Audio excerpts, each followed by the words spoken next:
Well, if we get started, we've got a lot to go through. Can we receive any apologies, please? Yes, Mr Mayor. Councillor Frank Leeming and Yvonne Williams. Okay, anybody else?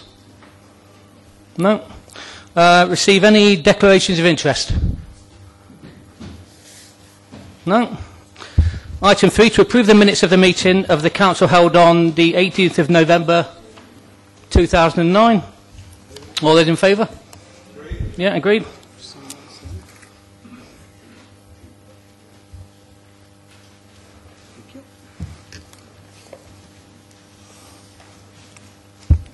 To receive any statements from members of the Council Cabinet, there are none.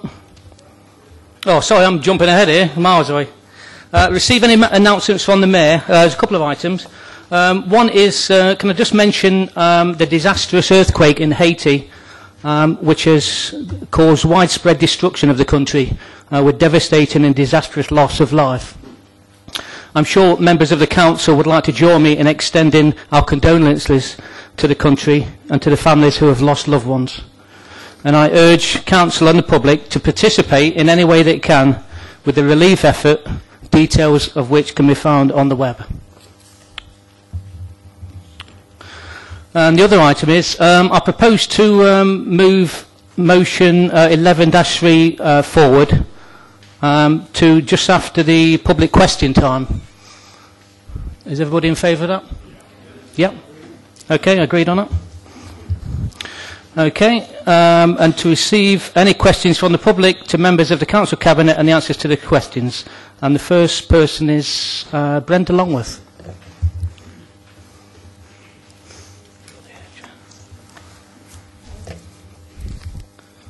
Is that the right one? That's Thank you.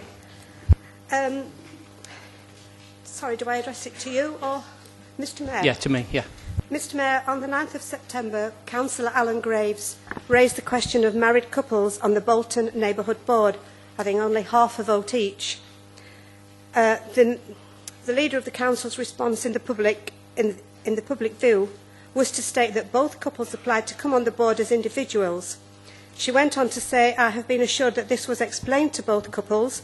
They agreed to this, and this was agreed before they came onto the board in question.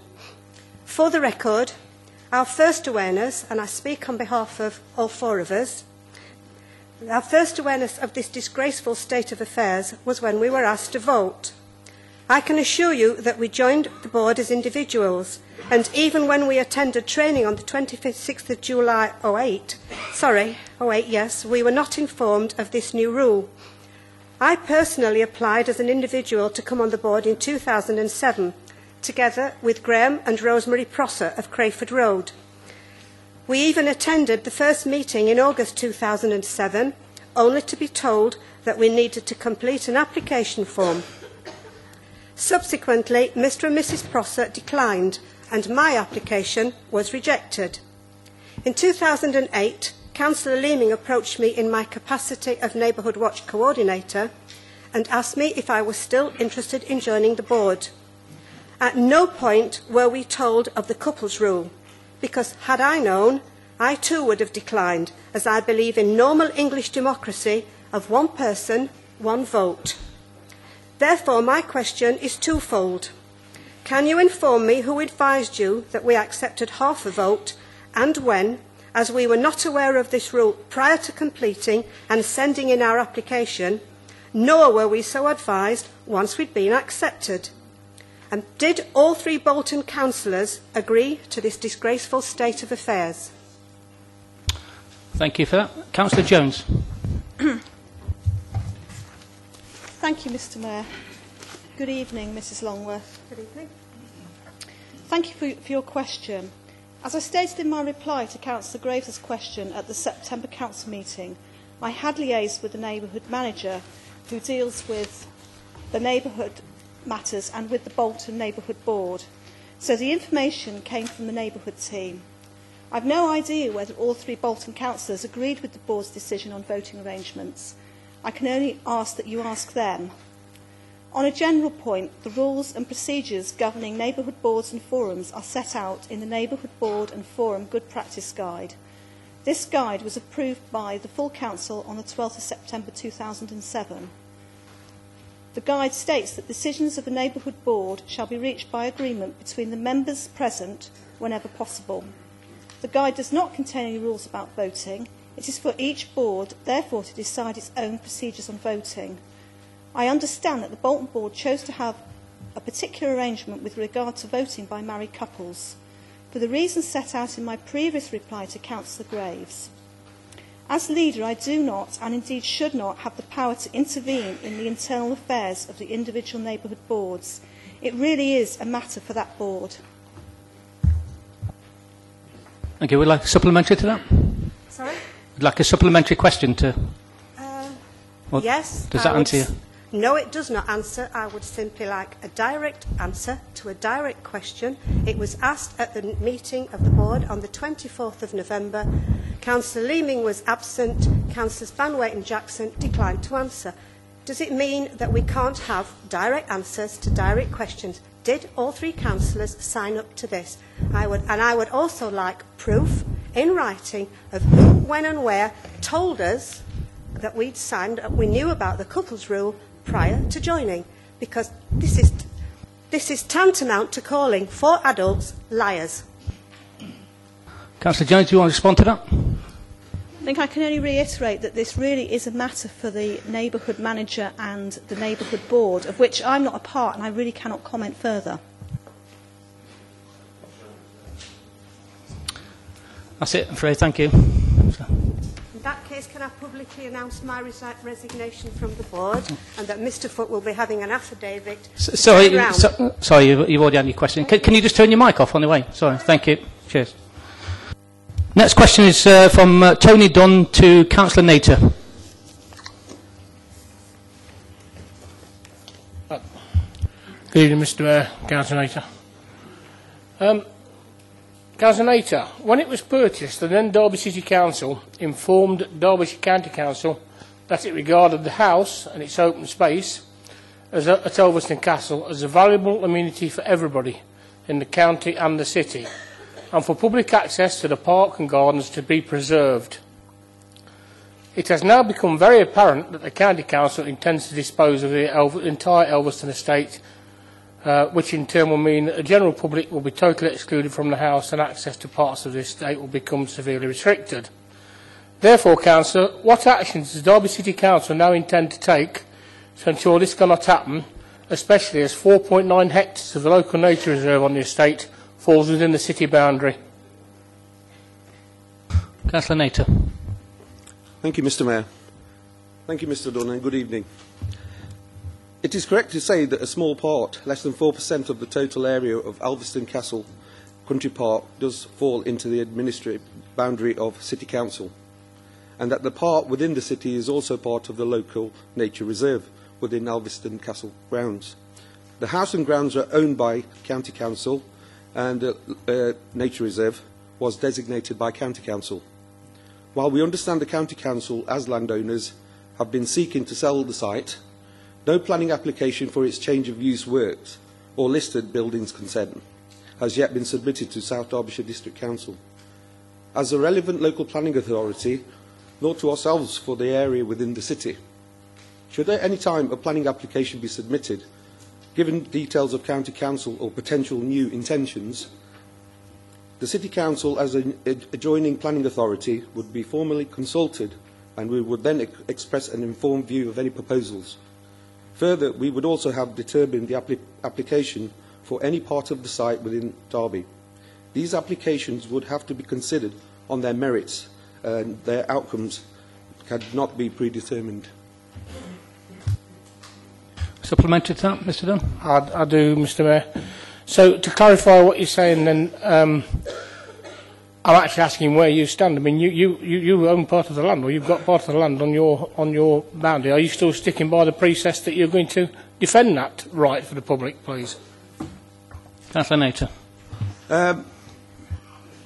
Mr Dunn, I was actually over with my family on Sunday at Ulverston Castle, and managed to have a lengthy chat with the people that were campaigning, to stop the disposal of the land. I had a look at the nature reserve, and whilst I agree that, you know, in my first question, that we cannot do anything about that until planning permission is submitted. But if you're asking for my personal thing, I'm actually for looking to retain the nature reserve, but we cannot do anything until an application comes in. Thank you. Mr Dunn, another question to Councillor Kerr, I believe. Yeah, thank you, Councillor Nature.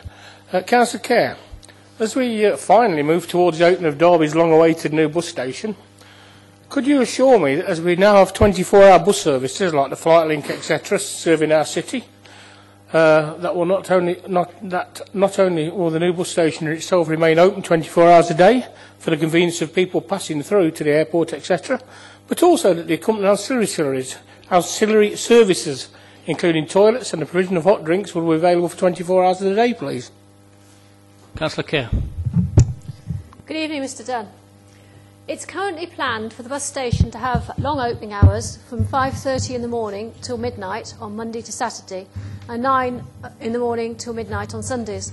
The toilets will open between 6 and 11 Monday to Saturday, and from 9 till 11, that's more than 12 hours each day, on Sundays. At present, with the exception of Friday and Saturday nights, there is only one bus, the hourly Skylink service to East Midlands Airport, that serves Derby City Centre after midnight. For this reason, it would not be cost effective in terms of security and cleaning to open the bus station 24 hours a day. The Council feels that these opening times will meet the needs of the vast majority of people using buses in Derby. On Friday and Saturday nights, the late bus services will be able to park on the street immediately outside the bus station in designated bus stops, and this is the same system that exists in Nottingham. There will be a shop unit at the bus station which is being leased directly by the developer of the site. However, it will be for the tenant of this to decide when they are open and what kind of facilities they will provide. But it also seems likely that this shop will not be ready to be open when the bus station itself first opens. Supplementary, Mr. I do, yes.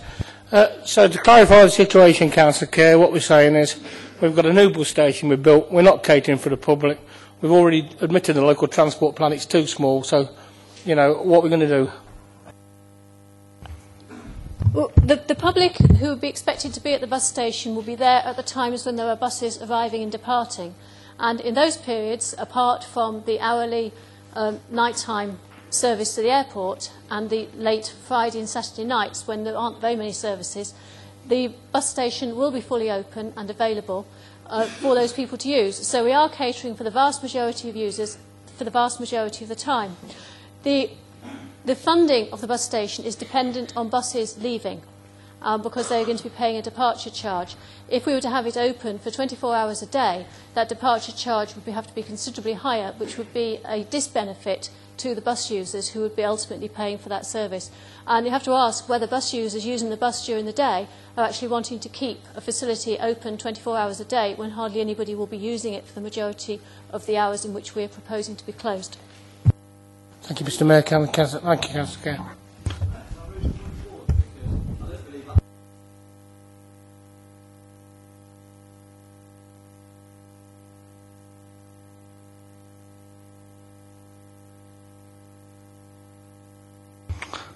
Councillor Kerr, would you like to respond to that? Shall I repeat that paragraph, Chair, which says on Friday and Saturday nights, the late bus services, which refers to the ones such as the Alice Street and the Spondon and the Micklover, and I think there are 2 or 3 others, the late bus services will be able to park on the street immediately outside the bus station. They stop at around 2, 3 o'clock in the morning, so they're not going all the way through the night either.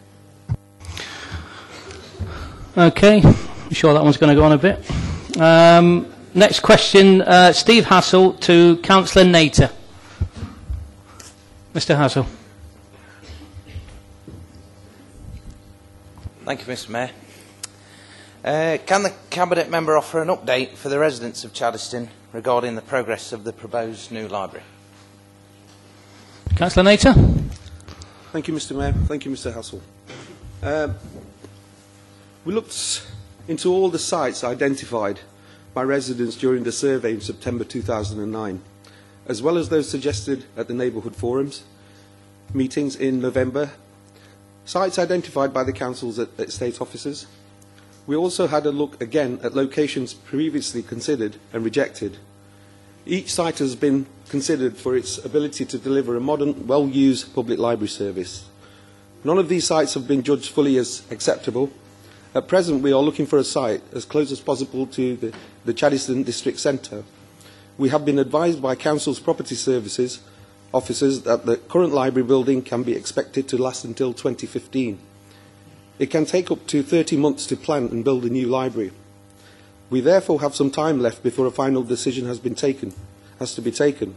So rather than opt now for a site which falls short of what is required, we are continuing to explore options.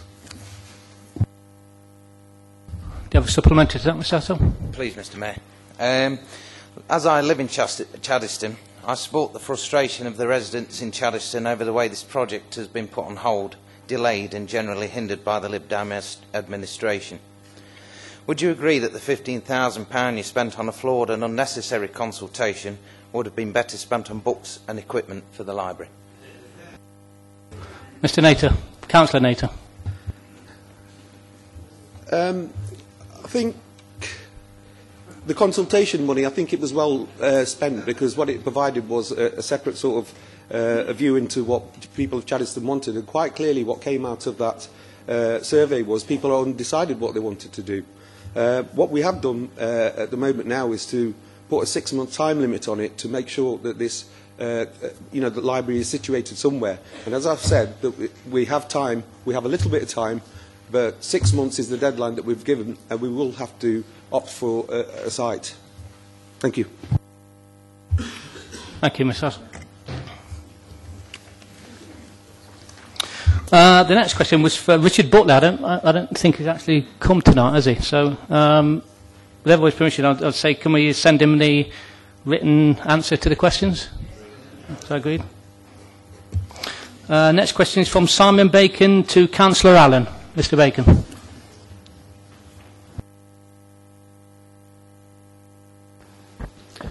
Mr. Mayor, after an unsure start in the life of the Sure Start unit on Oaklands Avenue in Blaegreaves ward, it remains vastly underused at a time when it has been identified locally that we lack suitable community buildings. Public opinion locally suggests this unit would be better used as a community building able to provide youth provision and a base for other organisations in the community. Does the Cabinet member with this portfolio agree that these proposals offer a better, more wholesome use of this greatly underused facility in an area lacking in public facilities?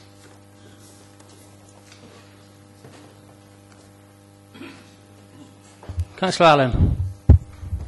Thank you, Mr. Mayor. Good evening, Mr. Bacon. Sure Start facilities were set up under government regulation, including strict requirements, including the use of funding and the prioritising of services. There is a statutory expectation tied to the original capital funding that will provide Sure Start services from the building. If it is not used for its intended purpose, there is the possibility that the government would claw back their funding. Permission would have to be sought for additional or alternative uses, and this would probably depend on the capacity available and an assurance that there would be no detriment to the Sure Start children's services. I can confirm that an enquiry has been made to the government's Sure Start unit at the Department for Children, Schools and Families for their views on additional use of the premises. We are waiting for their response. In the meantime, I've asked Children and Young People's Department officers to consider whether any provision for youth activity might be possible based on an assessment of needs, existing provision and resources, should we receive a favourable response from the Department for Children, Schools and Families. Supplementary to that, Mr. Bacon? Yeah, just a supplementary. Can you provide me, and it can be by written later, the current usage of the facility by Sure Start, please? Thank you. I can do that now, Mr. Mayor. The current usage, as the relevant officer gave me this information this afternoon, Tuesday morning, messy play, Wednesday afternoon, health clinic, Thursday morning, let's get creative, Friday afternoon, Dad's group, and there are plans to use the property on a Monday morning from March for baby signing. I saved a stamp. Next question is from Colin Underhill to Councillor Troop.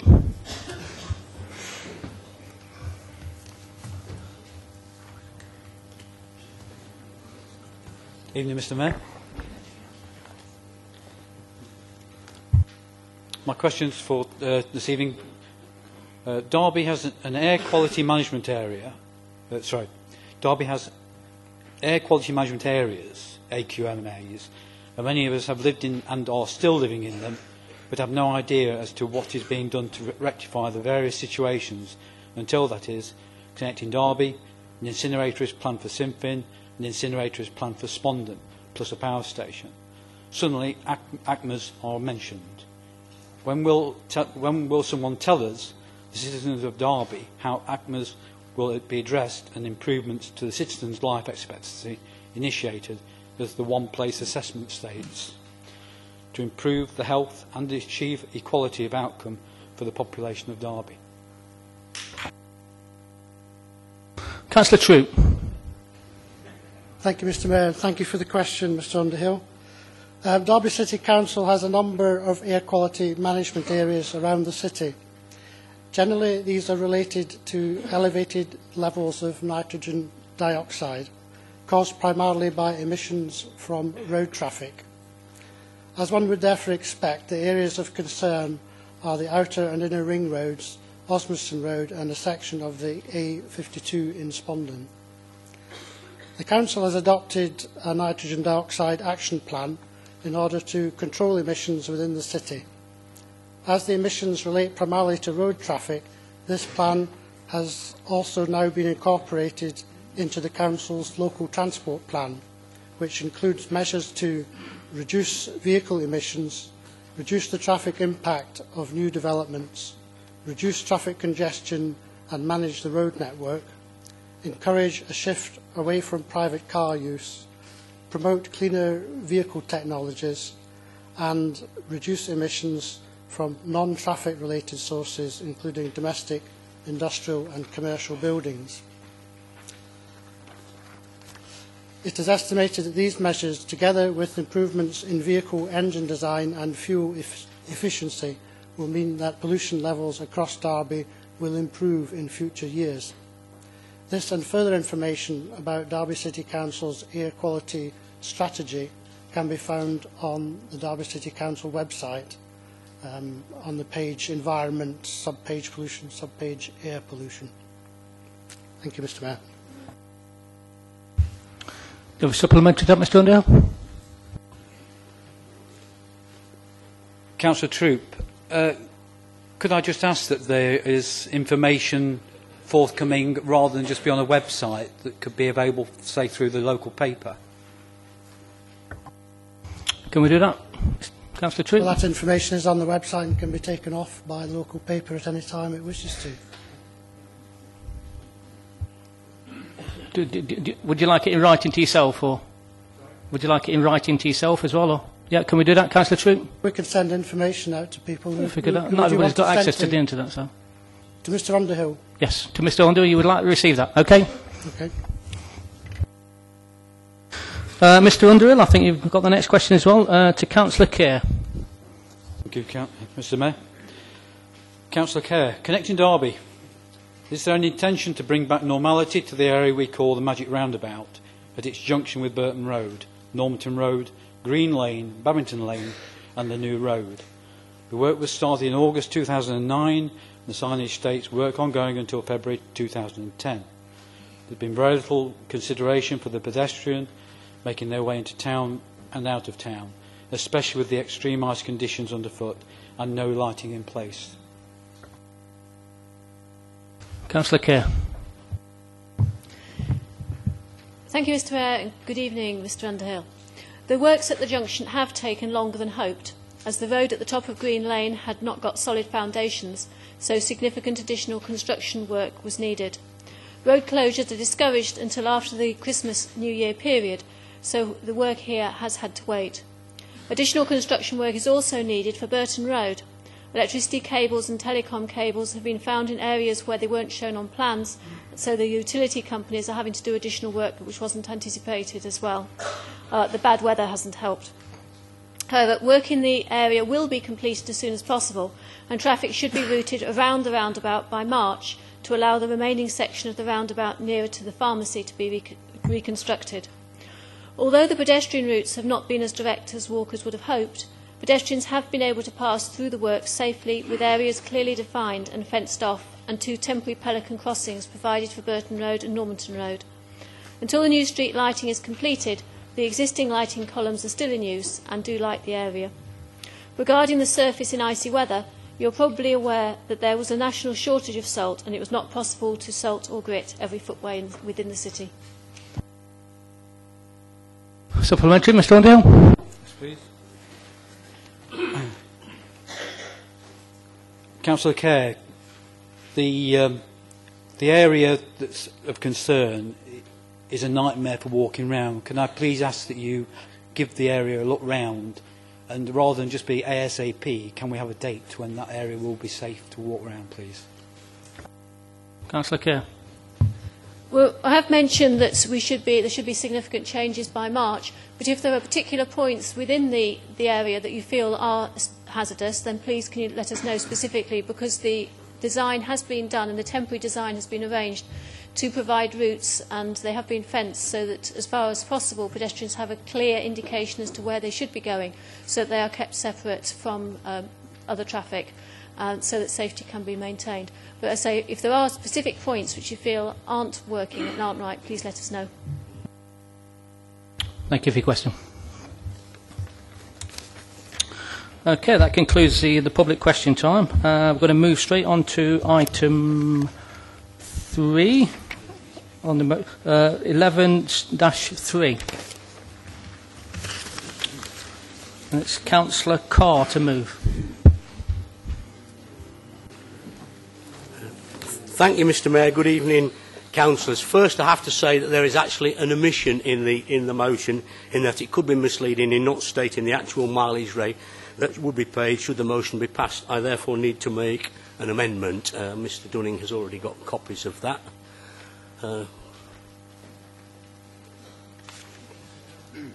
Yes, Mr. Mayor, the alteration that is proposed is the insertion of the following words in paragraph 1 of the motion, coming after terms and conditions. So the following words would be added after the word conditions: by removing the NJC essential car user allowance and mileage rates and the casual user mileage rate, and by reimbursing authorised business mileage at 40p per mile as the HMRC recommended non-profit rate.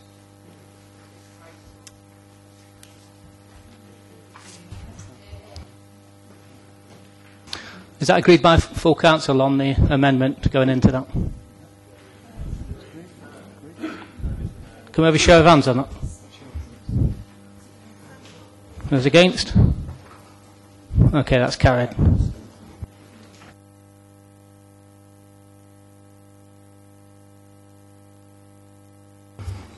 Okay, Councillor Carr, back to you again. On the motion as amended. Do you wish to ask for a seconder at this point, Mr. Mayor? Yeah, is there anybody second that? Councillor Jennings.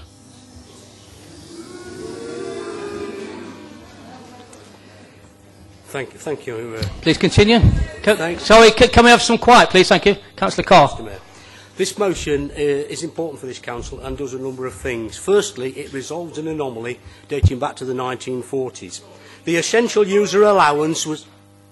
Sorry, I must. Can you let him speak, please? We can't be shouting from the public gallery at all. We need to leave the debate to the floor. Thank you. Please continue. The essential user allowance was originally introduced to improve employee mobility at a time when a motor car was a luxury item unaffordable by the majority of the population.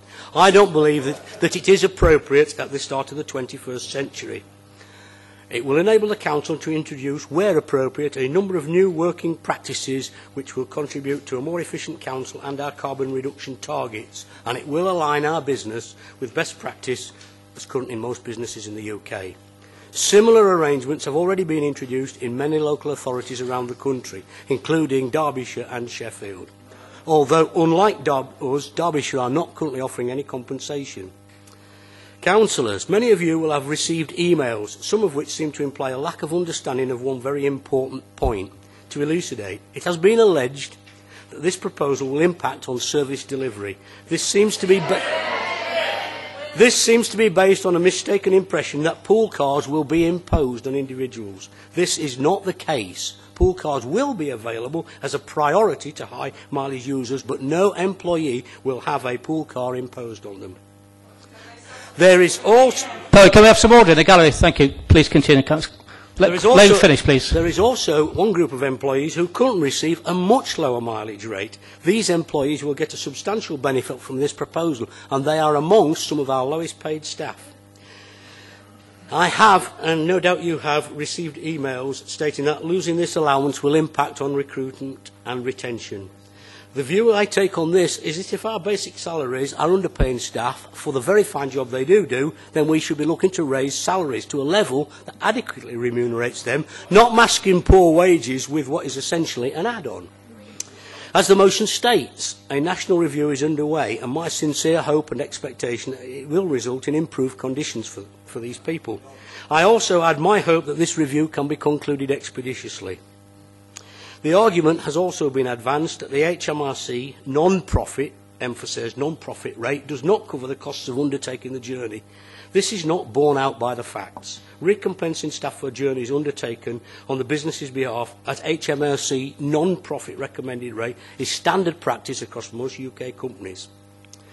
When I used to do a lot of journeys for the company by motor car, I only ever got the HMRC rate, and I was pleased to take this because it meant some additional money for my hard-pressed family coffers. Normally, we were expected to use hire cars or pool cars. I have received a letter from Unison which states that we do not need to make the savings that the plan will potentially deliver. They are technically correct when they say the current budget consultation also accommodates the costs of the retention of our current mileage allowances, but they have not made any reference to how we got to this position and the potential consequences if we don't make this saving. So the budget balance for this year has been achieved by using the following.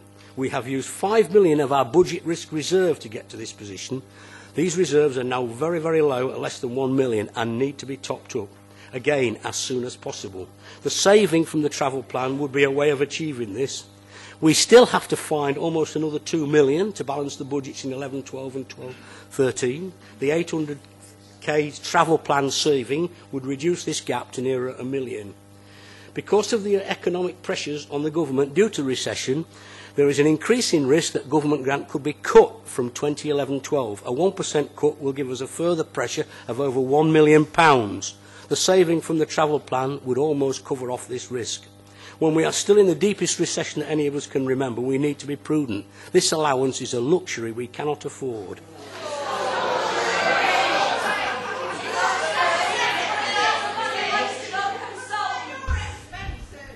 Sorry, can we have some quiet, please? Thank you. Please continue. Please, can we have some... The 800k saving from the 800k saving from the travel plan is about a 1% increase in council tax. This saving from the travel plan could save enforced job cuts later. The saving equates to approximately 40 jobs. I think there's a moral issue here and that some of us have to take these hits in order to mitigate potential job losses. I commend this motion to council. Thank you, Mr. Mayor. So sorry, if we continue to shout, we'll have to evacuate the public gallery and do it behind the closed door. So please, please.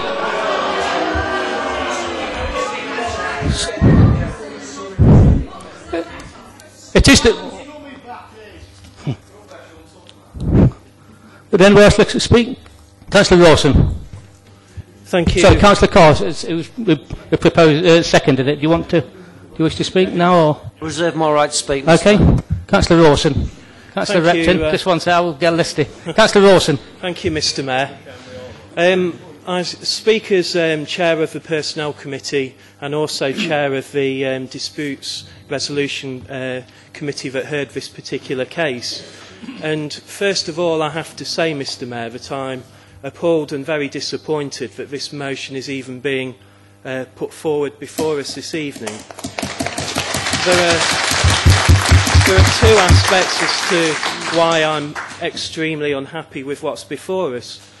The first is from a policy point of view, and I completely disagree with what is being proposed and will endeavour to explain to members of the Council why the Disputes Resolution Subcommittee came to the contrary decision that it did. But also from a procedural point of view, it seems to me that because a decision went against the view of the Lib Dem Cabinet and senior officers, attempts are now being made to circumvent the Council's constitution in order to get their own way. Due process was followed. The Personnel Committee came to a reasoned decision, and attempts are now being made to overturn the due process of the Council. Advice was taken at the time about the appropriateness of the procedure, and I made sure that I took advice that we were following the correct procedures in how this was handled. To give a brief overview then of what the reasons why the Disputes Subcommittee made the decision that it did. We supported the management case in implementing the travel plan in relation to three aspects. We were not persuaded, however, of the need from a financial point of view to abolish essential car user allowance and reduce the amount paid per mile. I'd like to also point out that it was a cross-party working party made up of one member from each of the parties. There are already numerous cost-cutting, restructuring and efficiency drives currently being implemented by the Council, giving opportunities for cost savings should these be required. It was felt that further removal of terms and conditions of employment from our members of staff, on top of the job cuts and deleted posts that are already being imposed, would seriously damage staff morale and lead to a loss of goodwill vital for the Council to continue to deliver our excellent services. We also felt that in only very exceptional circumstances should the Council consider removing nationally agreed terms and conditions from its employees, and in this instance the case simply hasn't been made. The present budget contains the proposals to put more money aside in reserves and to reduce council tax increase. This year the grant we received from the government has seen a healthy increase. So this does not tally with the idea of some sort of financial crisis at the Council. The other issue that we considered was recruitment and retention. And withholding a key benefit, as is being proposed by this motion, would seriously impact on recruitment and retention of employees. We were told during the hearing that there are vacancy rates of around 30% in some social work teams who will be particularly adversely affected. And clearly we don't want to add to these problems with all the other pressures there are, particularly in social work, following the Baby P case. On procedural issues I mentioned, this motion and how it's been tabled is, in my view, a grave discourtesy to members from all parties on the Personnel Committee. The Disputes Resolution Panel is made up, as I say, of one councillor from each of the three political parties, myself, Councillor Berry and Councillor Hurd, and we heard evidence over 2 days. Members of the Council who haven't heard any of the evidence or representations are now being asked to overturn that decision on the basis of a half-hour debate. This is very poor decision-making practice in my view. The Liberal Democrat Cabinet and officers cannot have it both ways. Either we have a Personnel Committee, which is delegated authority to deal with all personnel issues, or Personnel Committee should be abolished and all of its business conducted in the Council chamber, where there's obviously a very different dynamic and politically charged atmosphere. This is what Councillor Carr and Councillor Jennings seem to want by this motion. What is the point of members from all parties giving up their time hearing disputes if their judgment... Sorry, Councillor Rawson, the 5 minutes is up. You know,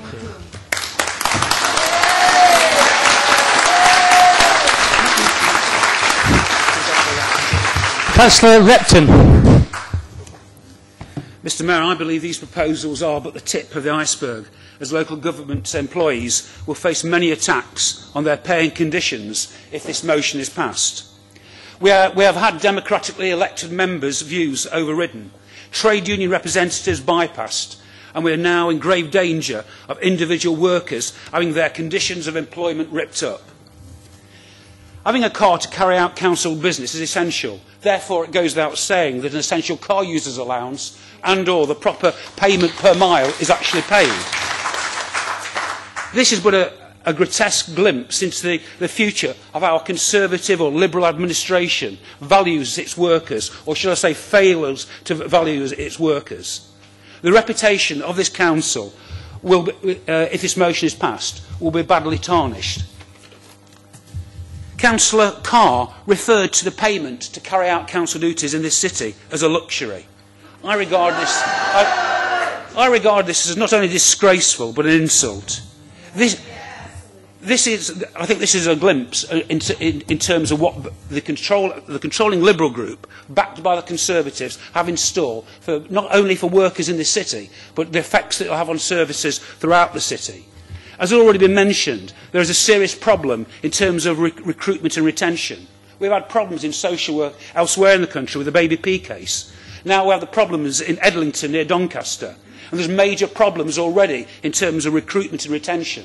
This will only exacerbate and make that problem worse. This is a glimpse, I believe, of life in the future if this Liberal and Conservative controlled council continues with these foolhardy policies. I would urge all members to reject this motion out of hand, as it will badly affect services and employees and morale and the reputation of this city for years to come.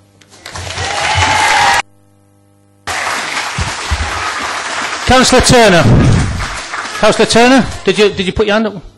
Councillor Turner, I've got you on my list, that's all, sir. Thank you, Mr. Mayor. I'll defer to the other speakers who have already made the points well. Thank you. Okay, Councillor Baxter, you raised your hand. You okay? Oh, sorry. Councillor Banwaite. Sorry. I'm just going down the list. Councillor Banwaite? Okay, Councillor Dinser, I'm just going on the list. Councillor Dinser. Thank you, Mr. Mayor. Councillor Carr's opening of this motion indicates what disdain there is for the procedural process of the council. The procedures have been usurped, not only because they undermine some rights and conditions of workers who are doing frontline hard work for the citizens of Derby, protecting children, and actually often not being recognised for the hard work they do when they have positive results, but actually being highlighted in a negative way if something goes wrong. What we have here is a constitutionally set procedure for decision making and taking on disputes raised by our employees in the City Council. A cross-party, as my colleague Councillor Martin has already Rawson has said, a cross-party panel has met over a number of days to consider all the options. They have been set that task because we want to take the issues and the emotions out of it and look at anything presented to them by unions or by anybody else. This motion being brought here is saying to everybody that if the processes that are in place set by the City Council don't give the right result for those who are controlling the City Council, then we can ignore those decisions and those considerations. I, for one, totally disagree with that, and on that basis I oppose this motion and the way it's been brought to this chamber today.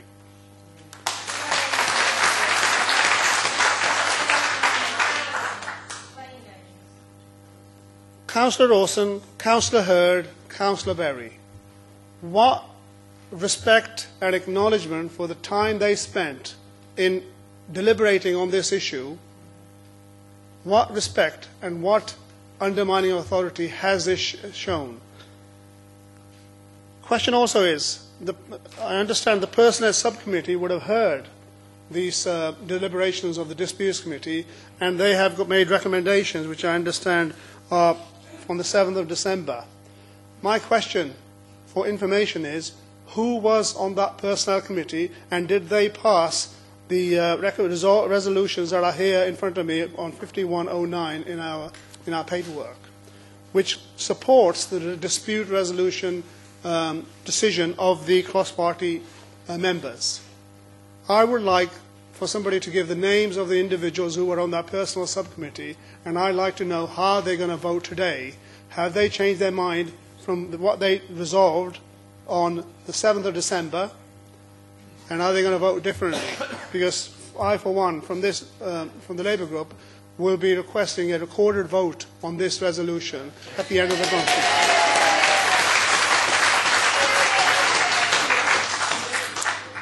Because I suspect possibly one of the proposer of the resolution is probably one of the personal subcommittee members. I may be wrong on this. I'm starting to be corrected. I think budgets are about making decisions. Budgets are about balancing different priorities and different concerns. This particular dispute resolution committee identified a decision based on information made available to them. That should be something that's respected by the Council, by the Cabinet, the Liberal Democrat Cabinet, and taken on board and decisions made as a result of that. We can make different decisions, as we know, when we come into the sort of budget-making process. Priorities can be changed, budgets balanced, and that's what should happen, not trying to bring something into this chamber to actually overturn something which Councillor Carr, on spurious statements and sort of information which can be challenged easily, talks about luxuries.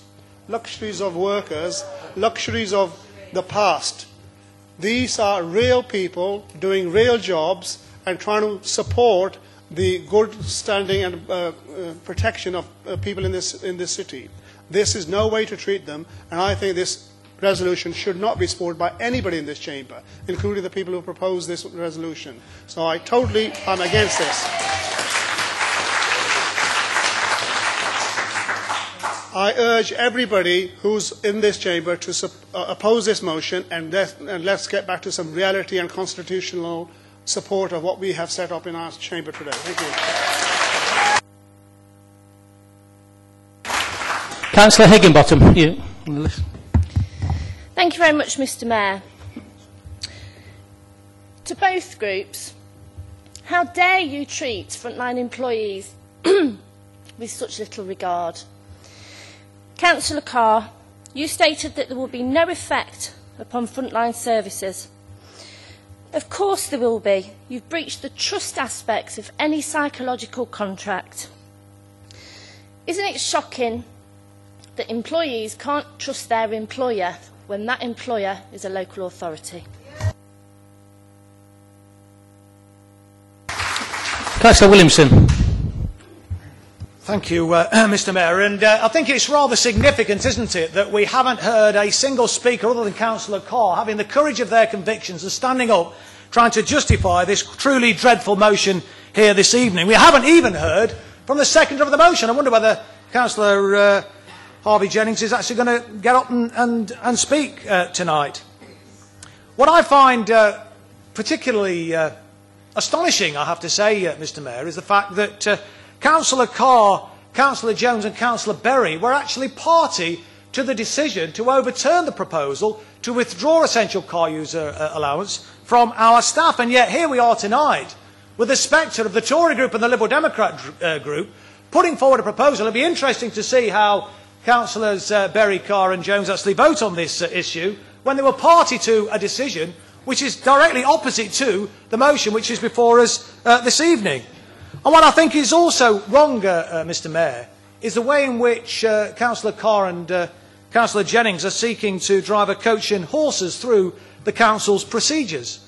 We've set up a personnel subcommittee on this authority to deal with these matters. And as Councillor Rawson has already said, they heard detailed evidence and came to a balanced decision. As I understand it, it was a unanimous decision, certainly a decision that there were no dissenting voices. Nobody voted against it from all the parties. And yet here we are tonight with a proposal to overturn that. That simply can't be right. And whilst it's all very well for Councillor Carr to talk about a deep recession, yes, Councillor Carr, we are in a deep recession. But you shouldn't be expecting some of the lowest paid workers in this authority to pay the price of that recession. That is completely wrong. And, you know, We know that the Conservative Party have the nickname as the Nasty Party. Indeed, they were dubbed the Nasty Party by their own chairman of the party a number of years ago. And quite clearly they're living up to that reputation here tonight, aren't they, in actually pushing forward this motion. But what is interesting is that the Liberal Democrats are nothing more than poodles. Poodles to the Conservative group. The Conservative group are the smallest group on this authority, and yet you're allowing them to ride roughshod over some of our lowest paid workers, certainly workers who are doing some of the most important jobs in our city, serving some of the most vulnerable people in our city, and yet you want to dish out a slap in the face to these workers for no justifiable reason. And you can't dress it up as somehow it's all to do with climate change, it's about reducing carbon emissions. That simply won't wash. If you were really concerned about carbon emissions, you would have genuinely signed up to the 1010 campaign. You wouldn't have ditched the Labour group's commitment to reduce carbon emissions by 25% by 2011. So that is just a smokescreen from the Liberal Democrats and the Conservative group tonight. And so, like other speakers from the Labour side, I would urge any of you that have a conscience tonight to oppose this motion. Show a bit of courage, show a bit of backbone. Stand up for the workers of this authority. Don't allow the Tories to ride roughshod over the Liberal Democrats. The Liberal Democrats like to claim they are on the side of the angels. They like to claim that they want to stand up for good causes. Well, this is a good cause. This is a good cause. We're talking about, as I've already said, people doing a really important job in our city. And it won't wash either, Mr Mayor, talk about the budget, because it's very clear, and we will be putting forward an alternative budget which will demonstrate, and I can see Councillor Poulter laughing over there, because I know you voted down our alternative budget last year. But we will demonstrate that we can put forward a balanced budget that will retain this. So if you put this motion through tonight, we will put it into our alternative budget, and so we will have another opportunity to debate this issue once again. And if we still can't convince you, then we'll take this issue to the ballot box and we'll see what happens there, because our commitment is very clear. The Labour group in this city stand foursquare behind the workers who actually perform essential functions in our authority. We stand up for the workers. We're urging you to do likewise.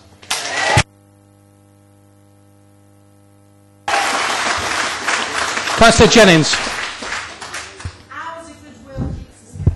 Thank you, Mr Mayor. Quiet, Councillor please. Rawson states that due process has been followed by the Personnel Committee and the Disputes Resolution Committee in dealing with this issue. However, the make-up of these committees, these two committees, is quite patently flawed in that the membership of the Personnel Committee and the Disputes Resolution Committee are the one and the same people. So, when the Personnel Committee can't make a decision, it refers that matter back to itself at the Disputes Resolution Committee. And the debate goes round in circles and circles. Point of information, Mr. Mayor. Sorry, one at a time, please. Sorry.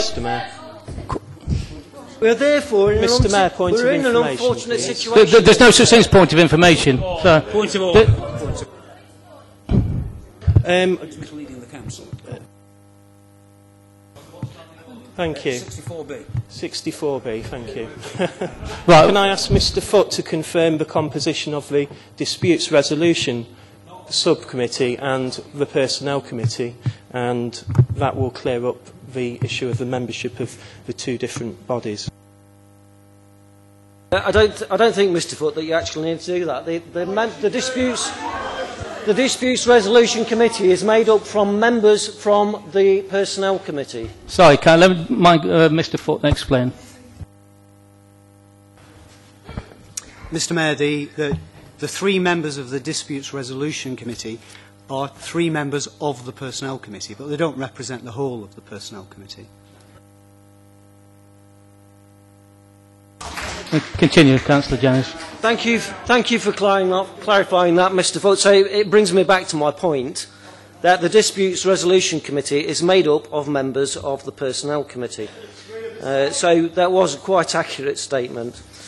So during the process of dealing with this issue, the matter has been referred to themselves constantly.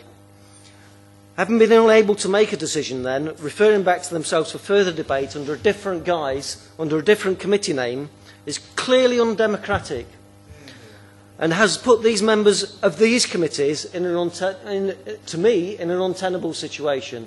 How can they sit on one committee and hear evidence and then refer the matter back to themselves at a different committee to debate it again? It's not democratic. It cannot possibly work. Mr. Mayor, the clear facts of the matter, there's been a lot of hype tonight. There's been a lot of misleading. I think members of staff have been given misinformation. I don't think that they understand. I do not think that they understand the issue clearly.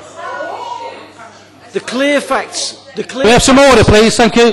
The clear facts of the matter, Mr. Mayor, are that the majority of those in receipt of the essential car user allowance who actually use their private vehicles for council business and use them at high mileage will more than likely end up earning more in mileage than they are currently on.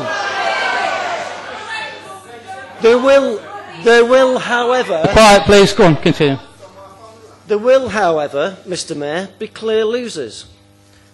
These people who currently receive the NJC allowance Quiet, please. do not use their private vehicles on conduct of council business and do not use frequent high mileage with their own vehicles, but still receive the NJC rate of pay, which is quite clearly inequitable. Sorry. Mr. Mayor, this motion is not about making the working conditions of those highly valued staff more difficult or less financially attractive. It is about, Mr. Mayor, removing an archaic system and replacing it with a more fit-for-purpose system, and at the same time offering compensation to those staff who decide to take it, which many other councils have not done. They have simply imposed change. We have to balance... Sorry, can we have some quiet? Thank you. Let me finish. We have to balance, Mr. Mayor, what is in the best interests of the Derby taxpayers and against council services and the delivery of that service. I therefore, Mr. Mayor, recommend this motion to the Chamber. Councillor Skelton. Sorry, can I have some order? Because let me speak, please. Thank you. Thank you, Mr. Mayor. I've waited until a bit later in the debate to speak. I was wondering whether anybody else was going to mention the people that Councillor Carr alluded to who are actually going to benefit from this proposal.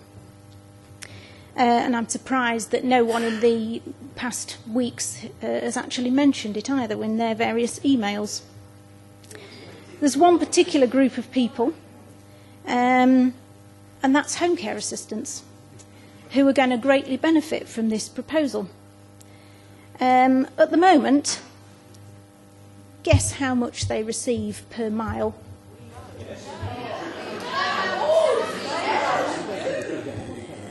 Can I have some quiet? Thanks. I'm interested in how much. Yeah.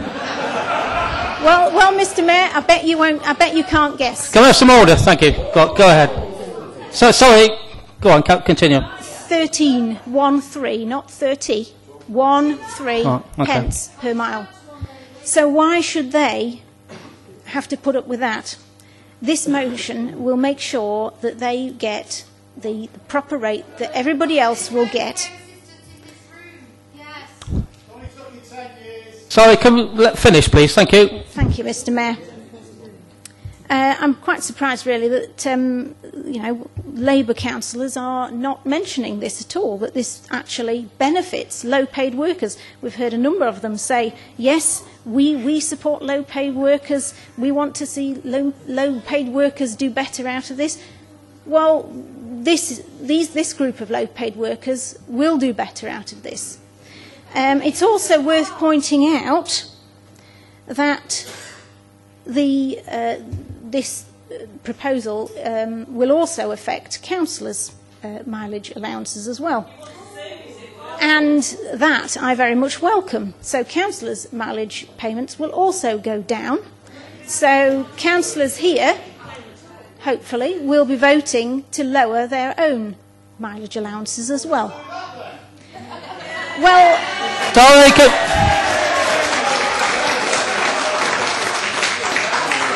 in order to respond... Can we have some order? Thank you. Continue.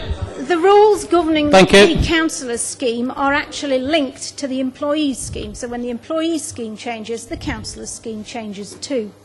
So the two are intrinsically linked. So basically, I feel that it's perfectly right that we should vote in favour of making sure that all staff are treated equally. It's interesting to know that the home care assistants, all of them are women, and if we don't deal with this issue of their unfair treatment, we could, of course, have problems as far as equality legislation is concerned. So, thank you, Mr. Mayor.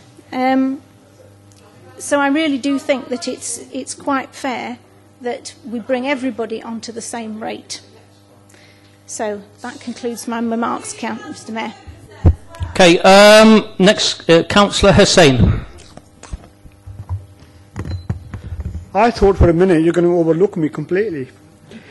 Can I start by appealing to people's better nature? I think the issue before us is actually not a party political issue, but a very serious issue which is going to come back and hit the council very hard in a few months' time, in a few years' time. And I think we ought to look at the merits of the case which has been made by the council, which is not on merit. I don't think anybody will feel able to support it. Let me give you one fact.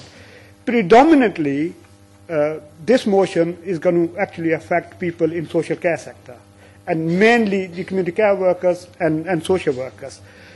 We have heard financial pressures, and let me take you back to November's report which went before the Cabinet in terms of how social care budget was doing this year. It's heading, or according to November's figure, it was heading for a 2 million underspend this year, despite actually setting aside some money for next year's expenditure reserved for dementia care and various other bits. We had a massive underspend last year. Home care charges were raised under the pretense that we needed more money. We got additional £1 million from home care charges, and we never spent the money. We ended up with 1.5 million underspent last year. My guess is social care budget will actually be underspent next year as well. So all this red herring about financial pressures forcing you to take this action are rubbish. The second correction which I would like to make is Councillor Carr mentioned that the County Council is doing the same. Admittedly, County Council have put forward proposal under single status, but what he omitted to say was they are actually proposing to raise the salary of community care workers from 15,725 to 20,000. The minimum start which they are offering to community care workers under this new proposal is £20,000, which will go up to 22. And let me read you a job advert which I took off yesterday from DNet. We are actually advertising for a community care workers post, which is a starting salary of 15,725. When I say we, I mean Derby City Council. So you can see community care workers who work for our authority are actually not the fat cats that Mr. Carr was alluding to. They're actually quite poorly paid. And I can also tell you, having worked in this sector for over 25 years as a service manager, I often end up counseling people who are on low pay. I give them debt advice in terms of how to cope with debt situation. And currently I did see somebody who is actually at the mid-salary point, and they earn £18,000 under the existing scheme. They're more or less on top of their salary scale. And I have taken these figures actually directly from her. With her permission, I would like to give you how that money is spent and how she is increasingly becoming more and more under debt. And if there is anything which you think unreasonable, you can question me. She has got a car which she uses for She earns a total salary of £18,000. The net take-home pay is £1,100. And if I could spell out how that money is spent, she uses a car for work. She spends £2,500 on keeping the car in good repair, also replacing the car every so often, because if you buy a second-hand car for £3,000, £4,000, you've got to replace it every 2 or 3 years. Mortgage, £3,600, that's for a year, that's £300 a month. Gas and electric, £1,200 a year, that's around £100 for both. Council tax, £1,200. Food, £2,500, which works out £50 a week, which is very reasonable. Water charges, £400. Insurance, £350. TV license, £130.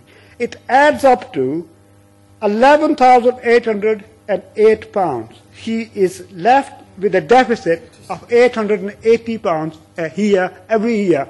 This does not include any clothing, does not include any cigarettes, any alcohol, or any other contingencies. So you can see what you're doing. Those people that you are expected to work with, distressed people, you'll be expecting them to live under stress all the time. And this is what's going to come back to bite you in a few months' time if you're not careful. By doing this, you will be subjecting those people to extreme financial Time's up, Councillor. I urge you to reject this move. Councillor Bayliss.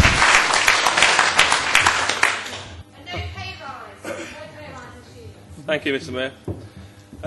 The proposal to overturn the appellate body by full council in my time as a councillor is actually unprecedented. It certainly, as we can see, angered loyal and dedicated Derby City employees. I take it everybody's seen the emails that have come through, probably with the exception of Councillor Gins, whose inbox is always full. People we trust to deliver professional service to the people of Derby day in, day out. This, for me, is dishonourable and is a breach of the covenant of trust we have with our staff. I mean, I'll quote partly from one of the emails. I mean, the travel plan as originally propounded in 2004, the car use will be radically restructured, and this would include the abolition of the central car user allowance, which is true, but it was never the intention that this will be accomplished as DCC has proposed now.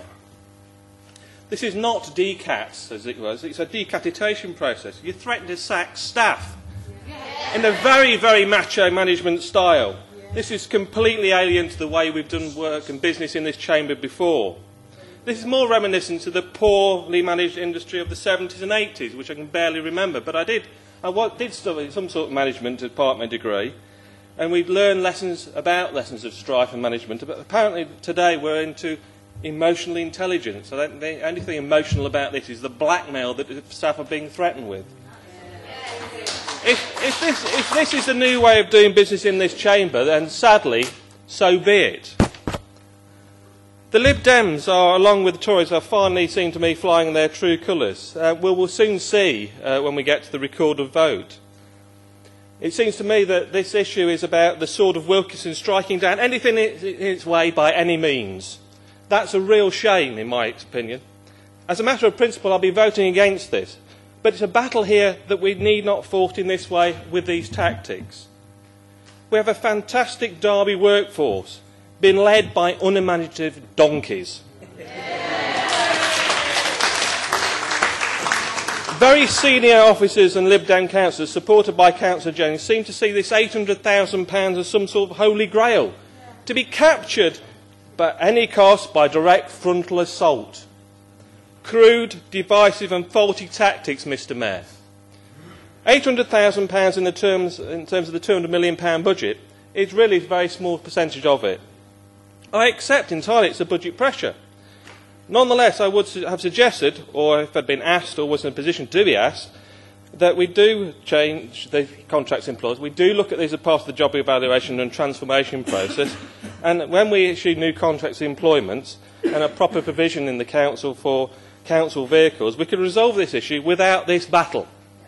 The proposal to overturn this appeal, I note, is not accompanied by the wish to overturn appeals for, say, refuse collectors' bonuses. Amazing that, don't you think?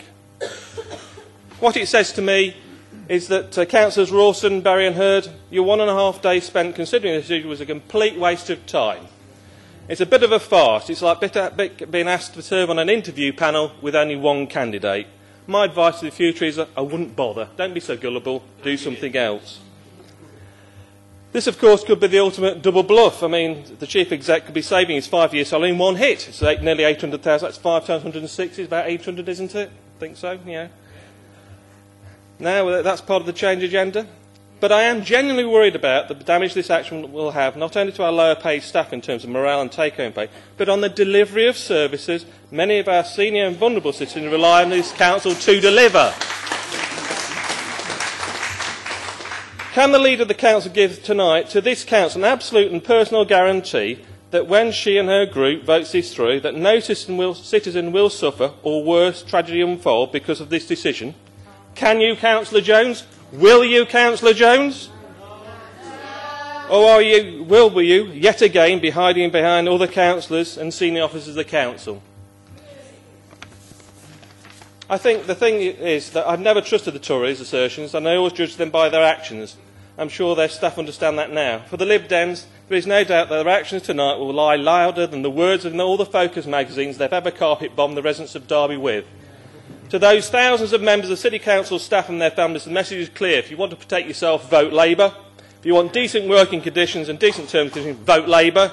And if you don't want more of this after the local and general election, vote Labour. Thank you, Mr Mayor.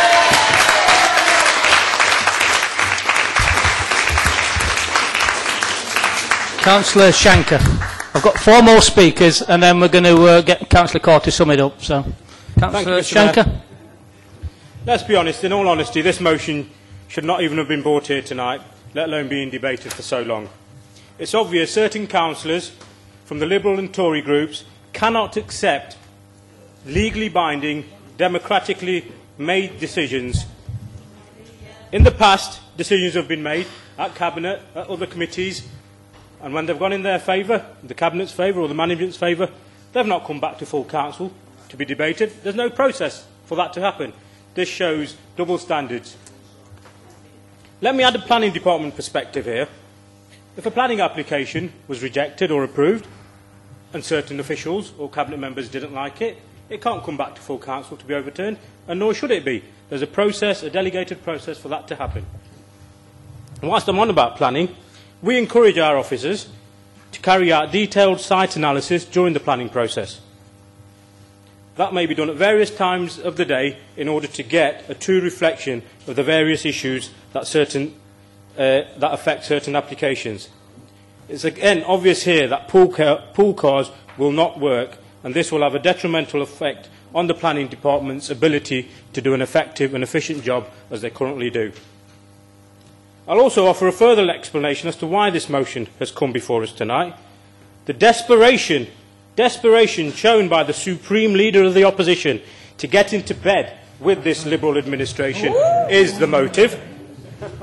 Tory cuts coupled with the lack of leadership from the Liberals provides a dangerous cocktail. I did say cocktail. The supreme leader can talk about clear blue water between him and other parties, but let me tell you, the water between the Tory group and the Liberal group couldn't be more muddy, more murky, more slimy, full of spineless little creatures not prepared to stand up for the hard-working employees of this authority. Councillor Harwood. Thank you, Mr Mayor. First of all, I resent Councillor Williamson's accusation none of the Lib Dems or the Conservatives would get them speak. We knew that most of the Labour people would speak, hence we decided to let them speak first, and then we'd give them the true facts. Now,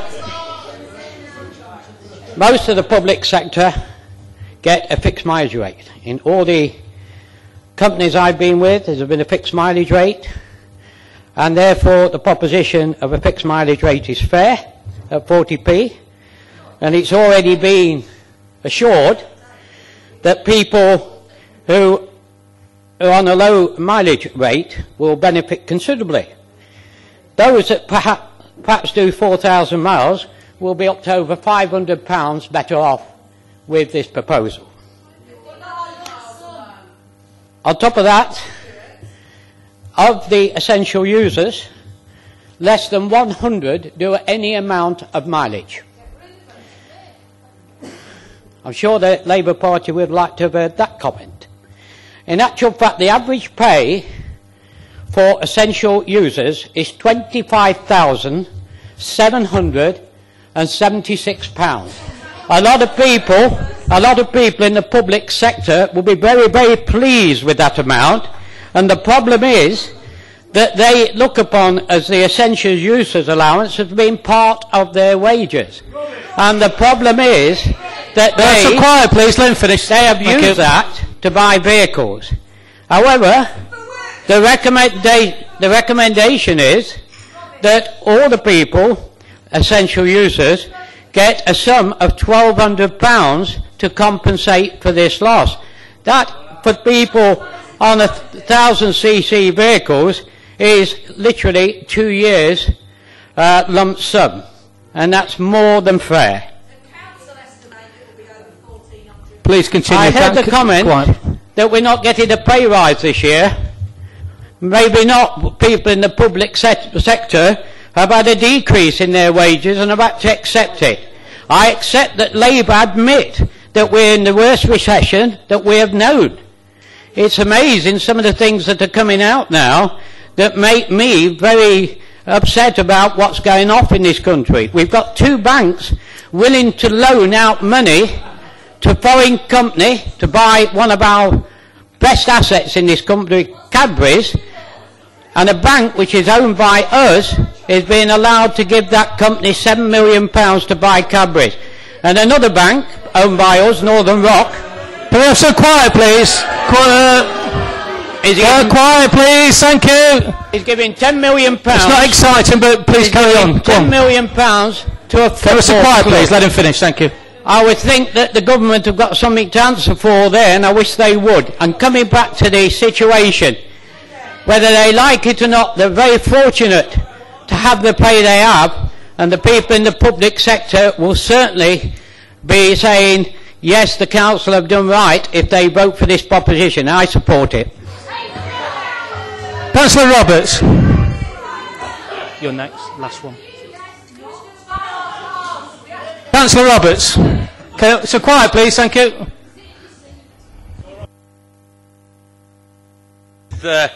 The prospect of Councillor Skelton, the champion of the low-paid workers. Absolutely amazing. But I'm standing tonight, Mr. Mayor, as a member of the Personnel Committee, and I thought that we made absolutely the right decision, because that decision was made following a proper debate and discussion in detail with the officers of the council and with the cabinet member responsible present, and we went into some detail, and the sticking point that the Personnel Committee had was the allegation that we were breaking an agreement freely entered into between this council and the trade unions without proper consultation and renegotiating that agreement. And if you do that, you lose your integrity, because that is what we should be about. We should be able to look at everybody in this gallery and say, we have dealt with this in the proper constitutional manner, and we have dealt with it fairly and appropriately. And I have to tell you that we haven't. And I listen sometimes with interest and other times with amusement to Councillor Harwood. And he and I, along with Councillor Richards, went to a meeting to discuss high-performance leadership, which is now going to be something that everyone on the back row and their senior officers are going to be dealing with. And that's where the term emotional intelligence comes into this equation.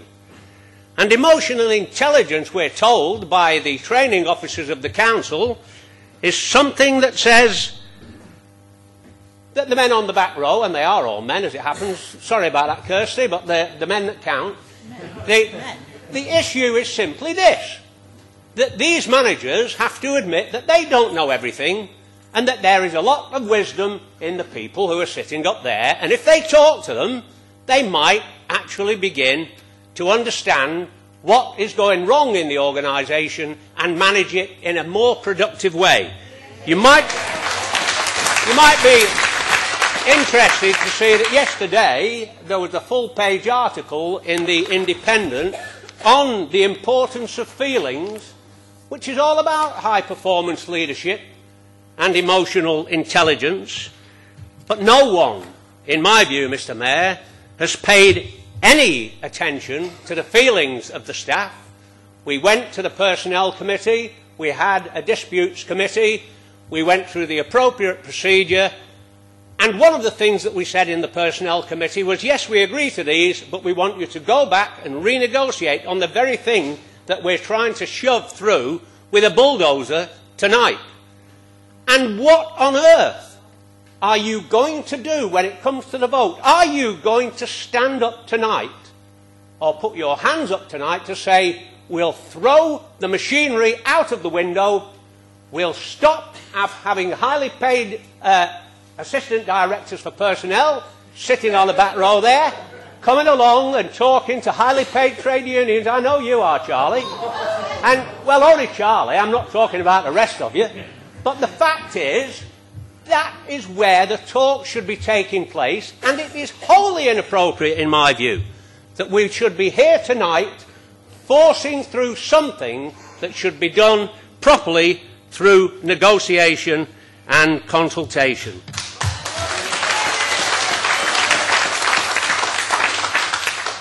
There is nothing in what we do or what we propose that we do. We say that we represent the people of this city and we want to provide for them the best that we can. Where on earth do we get the idea that what we can do is balance the budget of this council from the pockets of the lowest paid workers? And I really think that a dangerous thing of quoting averages and so on that Councillor Hardwood, not bad actually, was doing is a dangerous precedent. I'm asking the people on the other side of this chamber to have some integrity and vote against this motion. Councillor Graves, and you'll be the last speaker. Oh, thank you, Mr. Mayor. We've had a lot of debate tonight about this. Unfortunately, there have been far too many against the motion and not many for the motion, which I find very, very disappointing tonight, especially as the two parties, the Liberal Democrats and the Conservatives, do make the large groups out of this council. So I would have expected to hear a lot more people saying why they agree with this motion. This motion, Mr. Mayor, is cynical against not only important frontline employees, but also against the most vulnerable people of our society. Elderly, children, everyone who needs, not wants, but needs our support. It appears that we have a hatchet man at the helm, and he is leading this political leadership by the nose, with blinkers, and disregarding members of their own groups. Councillor Hurd and Councillor Berry were actually part of the Personnel Committee who actually agreed to the motion that the Personnel Committee came to. I am surprised that they have been disregarded in this way, and I will also be very interested to hear how they vote tonight. Sometimes the Council have to make unpopular decisions, difficult unpopular decisions, but it is my view that this decision is just plainly wrong. The Personnel Committee are on this Council to make and do a duty for the personnel of this Council. If you accept this motion, if you agree to this motion tonight, it makes that committee impotent and unnecessary, and I will expect in the future to see a restructure where there will be no Personnel Committee in existence, because that is exactly what you've done. What we need to do here tonight is support the employees of our council because they support us. Thank you, Mr. Mayor.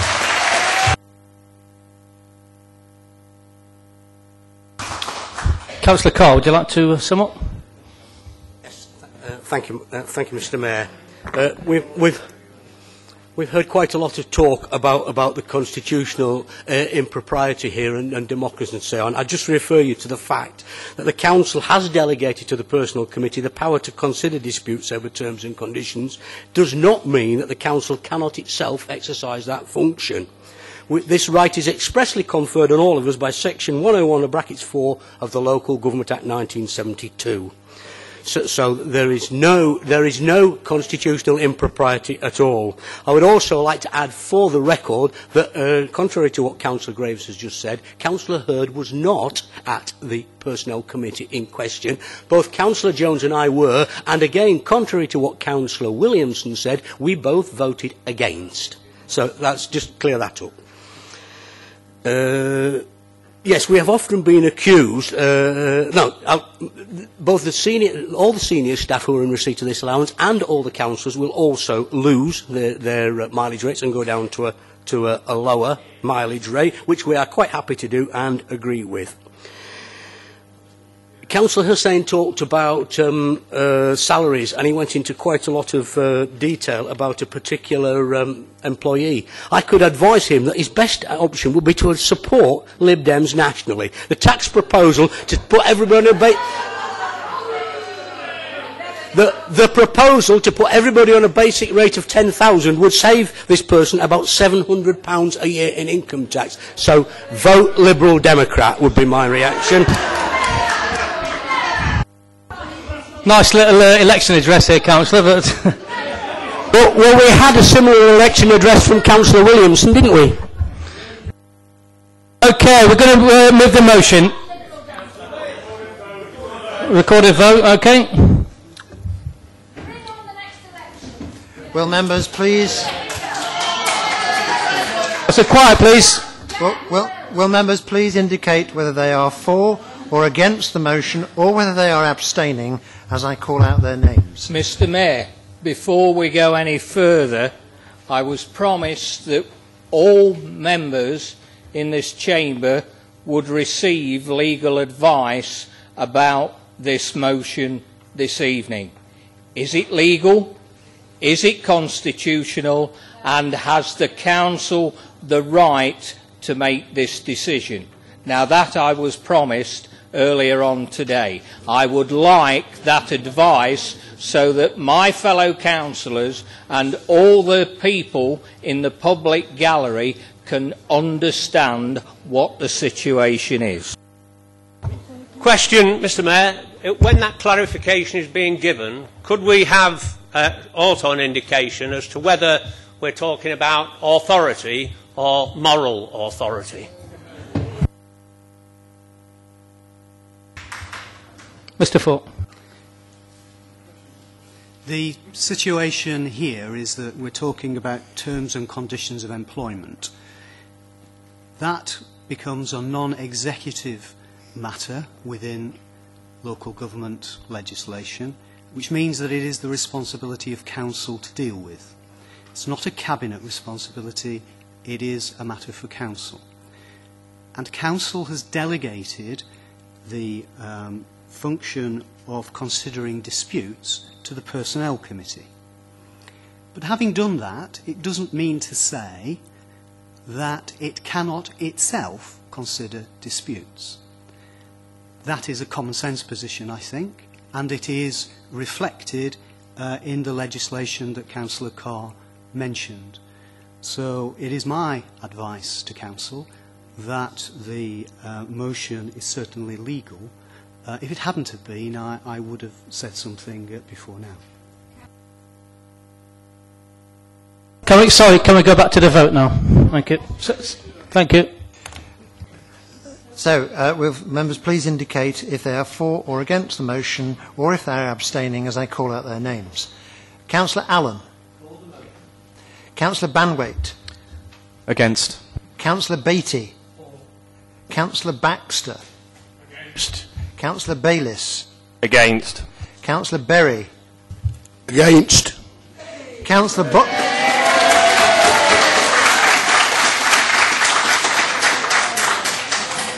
Councillor Bolton.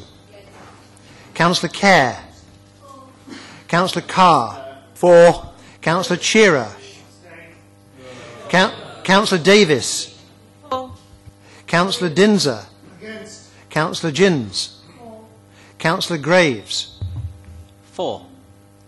Councillor... Sorry, against, I beg your pardon.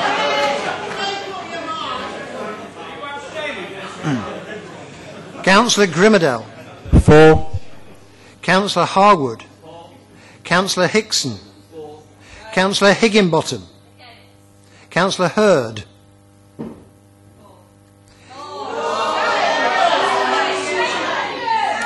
Councillor Holmes. Councillor Hussain. Councillor Ingle. Councillor Jackson. Councillor Jennings. Councillor Jones. Councillor Keane.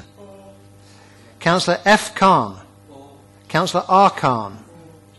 Councillor Latham. Councillor Lowe. The Mayor, Councillor Marshall. Councillor Nater. Councillor Nath. Councillor Poulter. Councillor Rawson. Against. Councillor Redfern. Against. Councillor Repton. Against. Councillor Richards. Councillor Roberts. Councillor Shanker. Councillor Skelton. Councillor Troop. Councillor Tuplin. Councillor Turner. Councillor Webb. Councillor Williamson. Against. Councillor Winter. Councillor Wood.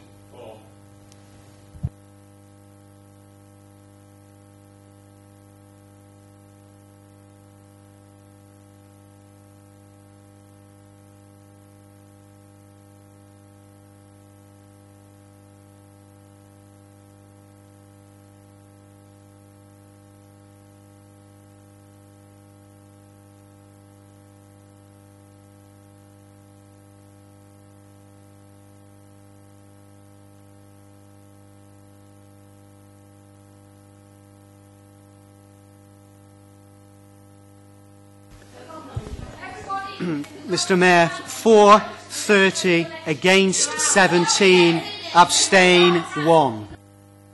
That motion is carried.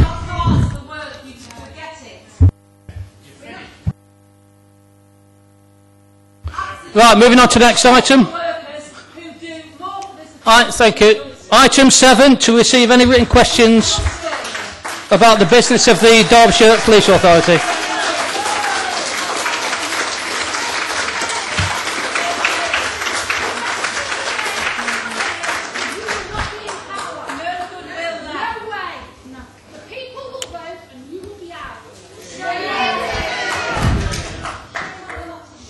Item 7, to receive any written questions about the business functions of the Derbyshire Police Authority. There are none.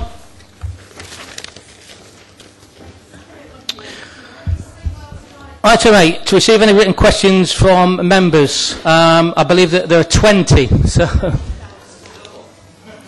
just a couple. And the first question is from Councillor Higginbottom to Councillor Kerr. Councillor Higginbottom. Thank you, Mr Mayor. Councillor Kerr, can you give the people of Derby an assurance that the additional funding of £2.8 million, gained mainly due to the lobbying of Bob Laxton MP, will be used to maintain and, where possible, improve the provisions for bus travel by concessionary fare holders? Councillor Kerr. Thank you, Mr Mayor. The Council received additional funding to support the start of the English National Concessionary Travel Scheme for elderly and disabled bus passengers in April 2008. The increase in journeys and the cost of concessionary bus travel in Derby compared to the former local Derbyshire scheme was significantly more than the funding received from the government at that time. During the first year, that was 2008-09, of the scheme's operation, there was a shortfall of approximately £2.5 million. For the current year, 2009-10, the shortfall is expected to be about £2.7 million. These shortfalls are having to be made up from other council funding streams. In November 2009, the Department for Transport issued a consultation document proposing a change in the way that the funding for the concessionary travel scheme might be distributed in 2010-11, next year, and that was as a result of lobbying from a large number of people from across the country, including the LGA. Under these proposals, Derby City Council would receive an extra £2.87 million on top of the funding it is already receiving. The City Council has supported this proposal. However, we do not know the final decision on the level of funding to be provided in 2010-11 by the DFT until the end of January at the earliest. For the coming financial year, 2010-11, officers currently estimate that with increases in bus fares and further increase in usage of the concessionary bus passes, a further £2.9 million more than the 2009-10 grant will be needed. And therefore, even if we do receive all the additional funding proposed under the consultation, which is still not yet guaranteed, the grants we receive will only just about enable the Council to break even, rather than providing scope for additional benefits. The current additional benefits the concessionary travel card holders already have are half-price rail travel on train services inside Derby and Derbyshire and to key destinations in the surrounding area, including Manchester, Sheffield, Uttoxeter, Burton-on-Trent and Nottingham, and free travel on community transport dialer bus services in Derby and Derbyshire. And this is particularly important for card holders who struggle to use conventional bus services. We should be able to maintain these with the additional government funding. However, even with the additional grant proposed in last autumn's consultation document, there would not be resources to add more additional benefits. Thank you. Do you have a supplementary to that, Councillor? I certainly do, so you can't give me those assurances then. Councillor Kerr? You can give assurances that it will be to maintain and where possible improve, but I'm saying that it isn't going to be possible to improve. Mr Mayor, I'm quite confused. I've not had a straight answer. Chair, in the question it says... Sorry, Mr Mayor. Mr Mayor. In the question, Councillor Higginbottom says, can she have an assurance that the additional funding will be used to maintain and, where possible, improve the provisions? What I'm saying is that, yes, it should be sufficient to maintain, but it will not be sufficient to improve the provisions for bus travel by concessionary fare holders. I think that was a yes, maybe a no. But so, can we move on? Sorry, can we move on to Councillor Graves for Councillor Troop, please? Councillor Graves. I think it's the Brindley Court one. Now that you have the valuation, Councillor Troop, of Brindley Court, Wilkins Drive, Allington, which is part of Alveston Ward, can you confirm that Derby City Council will be represented at the auction where it will be sold to a new owner? You will appreciate that the severe antisocial problems tenants and residents have experienced within the court and around Wilkins Drive are at an unacceptable level. These problems started after the block was sold off all those years ago. I believe back in council ownership will help those suffering residents. Furthermore, I am more fearful who might purchase the block, plunging the area into greater depths of antisocial behaviour. Please reassure the ordinary decent resident for this area. Councillor Troop. Thank you, Mr Mayor. Thank you for the question, Councillor Graves. The Council has yet to receive the information it requires to calculate a valuation. Should we receive the necessary information in sufficient time ahead of the auction, then we will consider whether it would be appropriate to attempt to purchase the building. Members should be aware, however, that the purchase of the freehold of this building will not in itself significantly strengthen the Council's position in addressing some of the issues at this block, as the individual leaseholders for each flat will remain in private ownership. In addition, from the limited information that we do know, it would appear that there are a number of liabilities attached to the building, and the financial and legal implications of these will need to be carefully evaluated before we could consider attempting to purchase. Thank you, Councillor. Is there a supplementary to that, Councillor Graves? Well, thank you, Mr Mayor. Can you just reconfirm that you don't have a valuation on Brindley Court? Councillor Troop. Yes, I can confirm that that is the case. I've been aware for quite a considerable period of time of the problems that residents have experienced in this area over quite a number of years, and are certainly keen to find ways to improve matters for those residents. As a response to a previous meeting of the Council, I did advise that we were taking enforcement action on housing standards against the owners, but they have appealed that action. I believe there is a possibility of a change of management of the block, which may offer some improved way forward in the future. Okay, thank you. Next question, Councillor Bayliss to Councillor Kerr. Councillor Bayliss. Thank you, Mr Mayor. Good evening, Councillor Kerr. Could the Cabinet Member please give me and the residents of Ulverston an update as to when Phase 3 of the improvements to the Ulverston District Centre will begin, and when we can look forward to Phases 2 and 4 being started? Councillor Kerr. Thank you, Mr Mayor. Good evening, Councillor Bayliss. Ulverston residents have recently received an update on progress on Phase 3 of Ulverston District improvements through the local Aorta community newsletter. This informed residents that funding had been secured for Phase 3, the section between Blue Peter Public House and the Cooperative Supermarket on Shardlow Road, and that works would take place in the spring. A final cost is being awaited, and work will probably start early in the new financial year, when the weather is likely to be better and progress on the work likely to be faster, and therefore minimising disruption. Since 2008, funding of over £800,000 has been secured for improvements at Ulverston District Centre. Funding for the remaining section of the work has yet to be identified, but potential sources of funding will continue to be sought to complete Ulverston District Centre improvements. You going to have a supplementary to that? Of course, Mr Thought you might. Is this not a clear example of Lib Dem failure? You were quick enough to point the focus finger in 2006 about alleged Labour inaction and raise a petition on the issue, despite the fact we did actually do Phase 1. But ever since, you've been doing nothing in a timely and reasonable manner and failing. Your incompetence is something that is a cause célèbre and should be noted by the voters of the Derby North. Councillor Kerr. Phase 1A was started by Labour at a point where it was barely ready to go, and therefore there was quite a lot of inefficiency in things like the lighting was not available for installation and parts of the work had to be redone.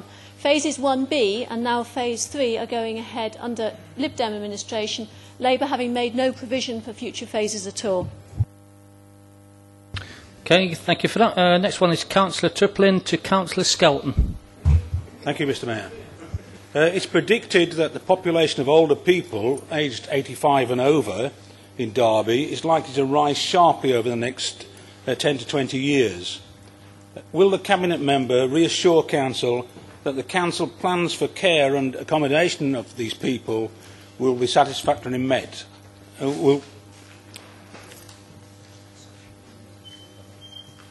Councillor Skelton. Thank you, Mr Mayor. We are expecting the population of people aged 85 and over to rise quite steeply. We all, of course, welcome this and hope that more and more people will live long and fulfilled lives which can be supported by high-quality adult social care and housing and health services. This does, however, bring challenges with it. Firstly, supporting people to remain as independently as possible, and secondly, and importantly, supporting people to live well with dementia. Dementia, of course, is predicted to affect 1 in 4 people aged 85 and over, and of course it affects their families and friends too. Over the past 18 months, I and my colleagues have been working to extend both the range and the quality of services that are available. People's expectations are changing, and we must change services to meet this. The vast majority of older people I talk to would prefer to live independently in their own homes, and this is also borne out by national research and also the findings of our own local consultation discussions. These discussions were purposely led by an independent agency and involve older people as well as organisations that work with older people. It is important to hear what older people themselves say and what they want. And it was clear as a result of what they've told us that we do need to change, make changes so that for the opportunities to be available to them. And as a result, we've embarked on an ambitious programme which will gradually replace the Council's residential homes with either extra care housing schemes or specialist services that promote independence. Anyone who has visited the new extra care scheme at Handyside Court and talk to the residents there will know the value of those schemes. In addition, however, we recognise that people need extra services to support them in order for them to remain independent or to assist them to live well with dementia. For these reasons, we want to transform 2 of our existing care homes into specialist homes for people with dementia. These will cater for both long-term residents, short-term respite and day services. And a further home will be remodelled to provide intermediate care. Together with the planned increase in extra care, this will greatly improve the choice and quality available to older people. There are many other services which are being developed as well by this council to meet the needs of an ageing population. For example, enablement home care, increased and more flexible respite care, the greater use of telecare, and much more widespread support for carers, to name but a few. Older people are often fearful about their future, especially if they are affected by ill health. And people often worry that they'll become a burden to families or won't be able to manage at home themselves. And we will need to ensure then that we respect older people in our city, and that we provide and promote promote healthy and active ageing, and that more choice and high quality support is there for them when they need it. Thank you, Mr. Mayor. Thank you. Quite a thorough answer there. Was there a supplementary to that, Councillor? Yes, just sorry, some silence. Just a brief one. I take it that the Cabinet member's response means that she agrees with me that extra care homes, such as the one to be built on Arthur Neal site, are far superior to the traditional residential care homes. Councillor Skelton. Thank you. I do believe, yes, for most people it is a better option. And there are a number of reasons for that. First of all, with extra care, you either own your own flat or you're a tenant of a flat, which actually legally gives you more rights, you have more security, in fact far more security than someone would have in a care home. You also have the privacy of your own flat. Point of order, Mr Mayor. I thought we'd passed item 5, received statements from members of the Council Cabinet, some time ago. No, I'm just expanding on my answer yes, rather than just saying yes, I'm explaining why. So, continuing, Mr Mayor, you also have the privacy of your own flat. And also another thing that is very important to many people is that you do not have to sell your house to fund a care home placement. If you were going to move there, you would sell your own house and then buy a flat within there, which gives a lot of people a lot more peace of mind. Also, a number of people that I've spoken to have been very impressed with extra care in the fact that if one of the couple is in poor health and the other is not, what has had to happen in the past is that the one that is suffering with ill health has had to move into a care home, separating the couple. And of course people don't like that. But with extra care, both can move together. So that is a very big bonus for people. And facilities, of course, in extra care, like the restaurants, the lounges, hairdressers, gym, etc., can also be used by other older people in the wider community, so it brings a greater benefit to the whole area. The Arthur Neal Extra Care Scheme, which is on its way, will actually be a flagship. Is it a point of order? Ask a point of order, if you like. But please. Point of order. Do you approve of this hoax that we're living through here? Because I've got no objection to planted questions and a red answer. But this is a red answer to a supplementary question, which means you must have already had it and written the speech. Now, that's a disgraceful abuse of our constitutional rights. I actually do agree with that statement, but unfortunately my hands are tied and I've got to let the Councillor speak. So, yes, could you continue, Councillor? Well, just to say that the extra care facility that's planned for Arthur Neal site will be a flagship for this city. And I do know that the people in Mackworth are very much looking forward to it arriving. Does that answer your question, Councillor? Thank you. Councillor Graves to Councillor Troop, temporary fencing. What's it all about? Thank you. I have to correct Councillor Skelton. We already have the flagship for extra care. It's in Alveston. Councillor Troop, residents surrounding Durley Close, Alveston are very concerned about the derelict site, as you will be aware. You will know that before demolition took place, I recommended that some sort of semi-permanent structure should be built surrounding the site to stop illegal entry. I suggested a wall or a large mound or bund with a trench on the inside. All of these were rejected on the grounds of cost, despite an offer from a local builder who could supply hardcore free of charge for the mound. You decided that it was cost-effective to erect temporary fencing, despite comments from residents and the Alveston Neighbourhood Board that it would be subjected to constant vandalism and would ultimately cost more in the long run. You will know that the fence has been breached several times since and repaired at considerable expense to the council. There is an irritation that each time a breach occurs, there is a lengthy delay before a repair is undertaken, leaving the site vulnerable to further breaches. There is a fear of illegal camping, which is unwanted and will cause problems for the area. I remind you that the reason for the less permanent solution was the relatively short time of completion of demolition and building of new homes.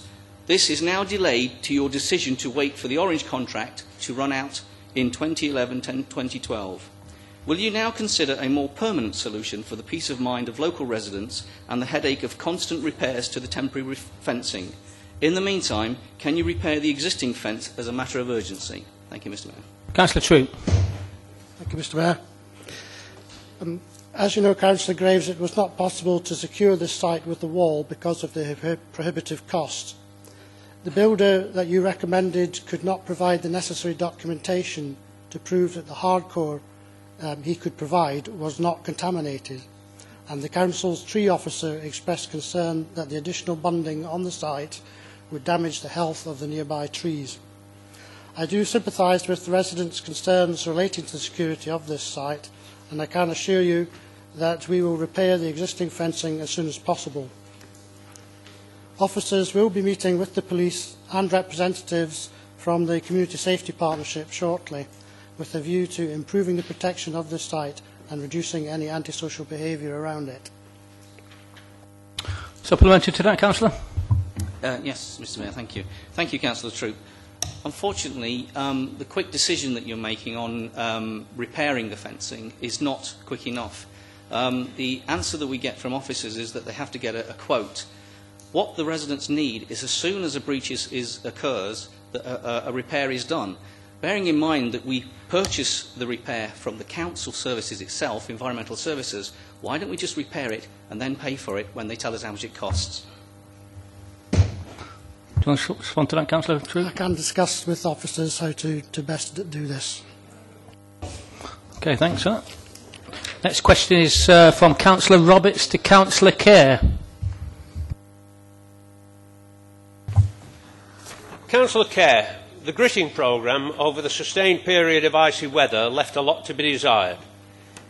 Can you explain why the decision was taken not to grit bus routes, particularly in areas typically like Chaddesden, where buses to both Chaddesden and Derwent wards were adversely affected, leaving many older people and young families isolated? Similarly, the suspension of services left large areas of Mackworth without services. Councillor Kerr. Thank you, Mr. Mayor, and good evening, Councillor Roberts.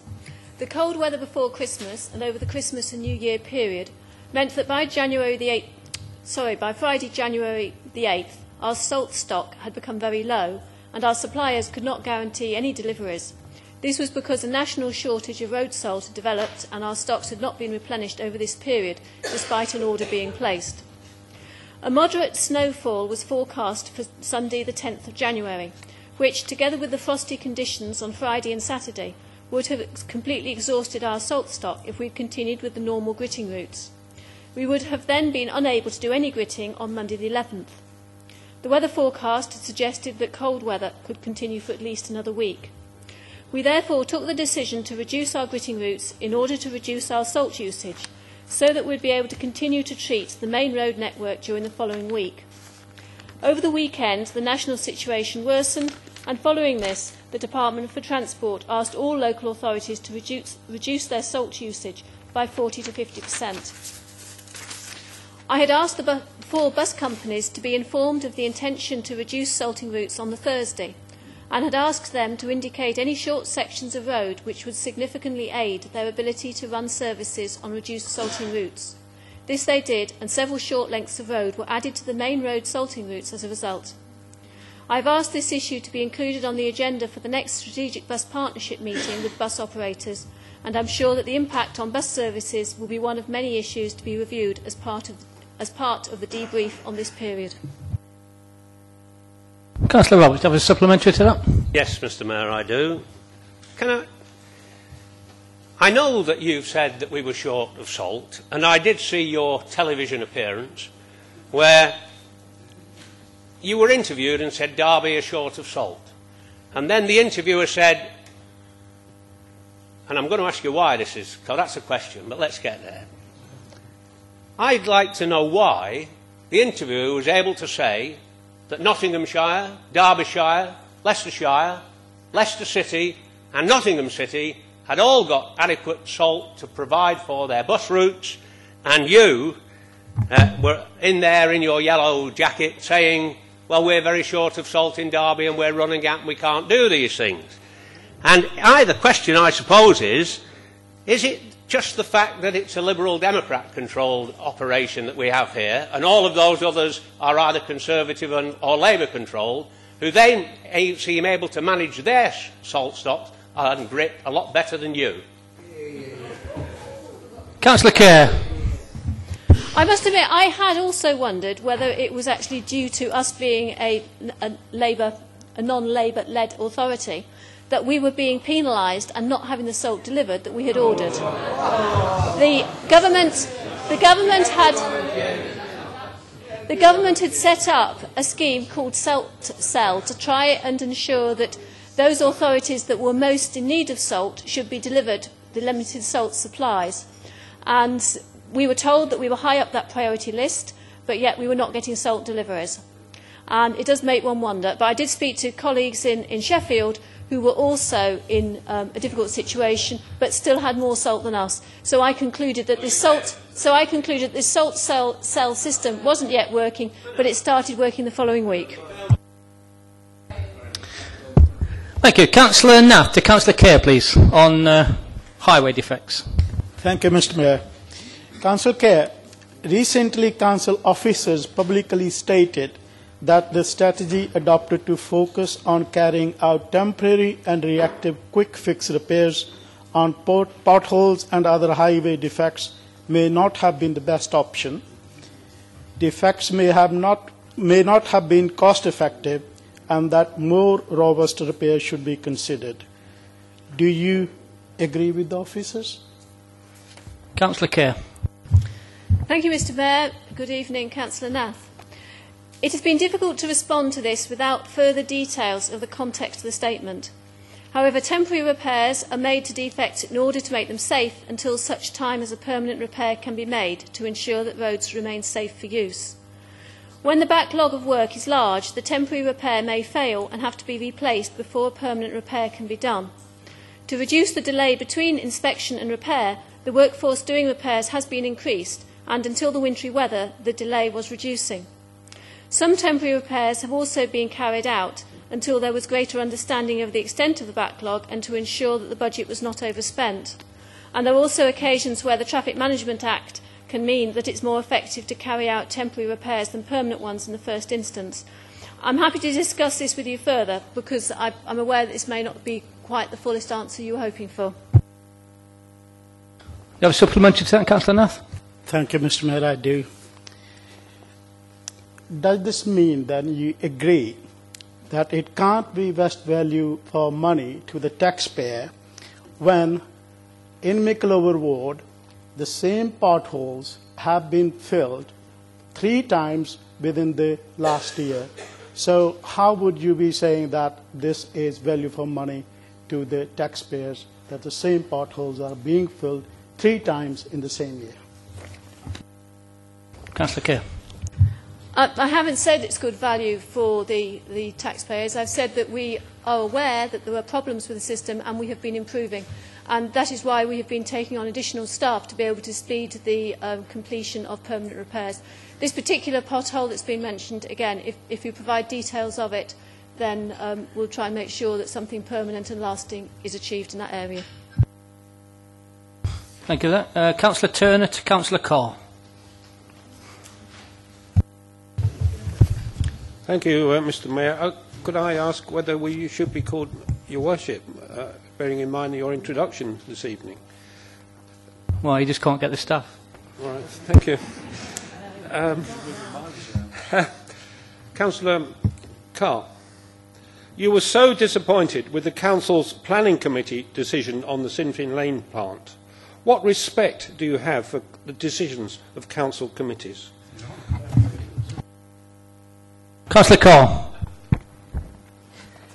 Thank you, and good evening, Councillor Turner. I was, and I remain, disappointed with the decision of the Planning Control Committee to refuse that application. However, expressing disappointment does not equate to lack of respect. Do you have a supplementary to that, Councillor Turner? Thank you, Mr Mayor. Your Worship. Why are our officers actively seeking to address RRS on whether to appeal the decision or not? Do you know if officers are indeed doing this? Councillor Carr. Within the terms of the state of the contract that we have with RRS, I am aware that technical officers are discussing the situation with regard to the refusal of planning permission with RRS. I am not aware where those decisions have gone or any decisions that have been taken. Okay, next question is from Councillor Wood to Councillor Jones. Councillor Wood. Thank you, Mr Mayor. Budget papers put forward by the Liberal Democrat administration have put the twinning arrangements Derby has had with Osnabrück since 1976 in jeopardy. Will the Leader of the Council take this opportunity to state that Derby's contribution to what has been a highly successful social, economic and cultural arrangement will not be withdrawn by her administration? Councillor Kerr. Sorry, Jones. Sorry, Mark. Thank you, Mr Mayor. Thank you, Councillor Wood. I am well aware of our twinning relationship with Osnabrück and the long-standing practice between our two cities of exchanging envoys. Ultimately, it would be for the full Council to determine the make-up of next year's budget. Within the revenue budget proposal, there is a proposal to stop funding an Osnabrück envoy and providing assistance for trips between the two cities. This will be considered by Scrutiny Management Commission, and any recommendations will then be considered by Cabinet along with all the other budget considerations. We will therefore make our decision at Cabinet in February, and our recommendations will be passed to full Council for ratification on the 1st of March. Councillor Wood, supplementary? Yes, merely to ask whether she feels she can support the twinning arrangement regardless of what is decided by Cabinet at that time. Councillor Jones. The twinning arrangement is a long-standing arrangement, I accept. It has had fantastic benefits over the years. We are where we are. It is a budget pressure and it will be looked at. And we will see where we go from there. Councillor Holmes to Councillor... next question. Councillor Holmes to Councillor Jones, please. Councillor Holmes. Thank you, Mr Mayor. As a central figure in the Council's relationships with public and private sector partners, along with promoting investment in tourism, does the Leader of the Council feel it's acceptable to have allowed pavement and pedestrian areas across the city centre to become extensively covered in chewing gum? Councillor Jones. Thank you, Councillor Holmes. Environmental Services spent approximately £30,000 on gum removal in 2008-9, and a similar figure is projected for this financial year, with £25,000 being for the dedicated gum removal unit, which includes operative, vehicle, plant and consumables. By that I mean brushes and chemicals. A further £5,000 being for the cost of manual removal. This is done with scrapers, and the method used is dependent on the type of surface on which the gum sits. The dedicated gum removal unit operates in the city centre on a rolling programme.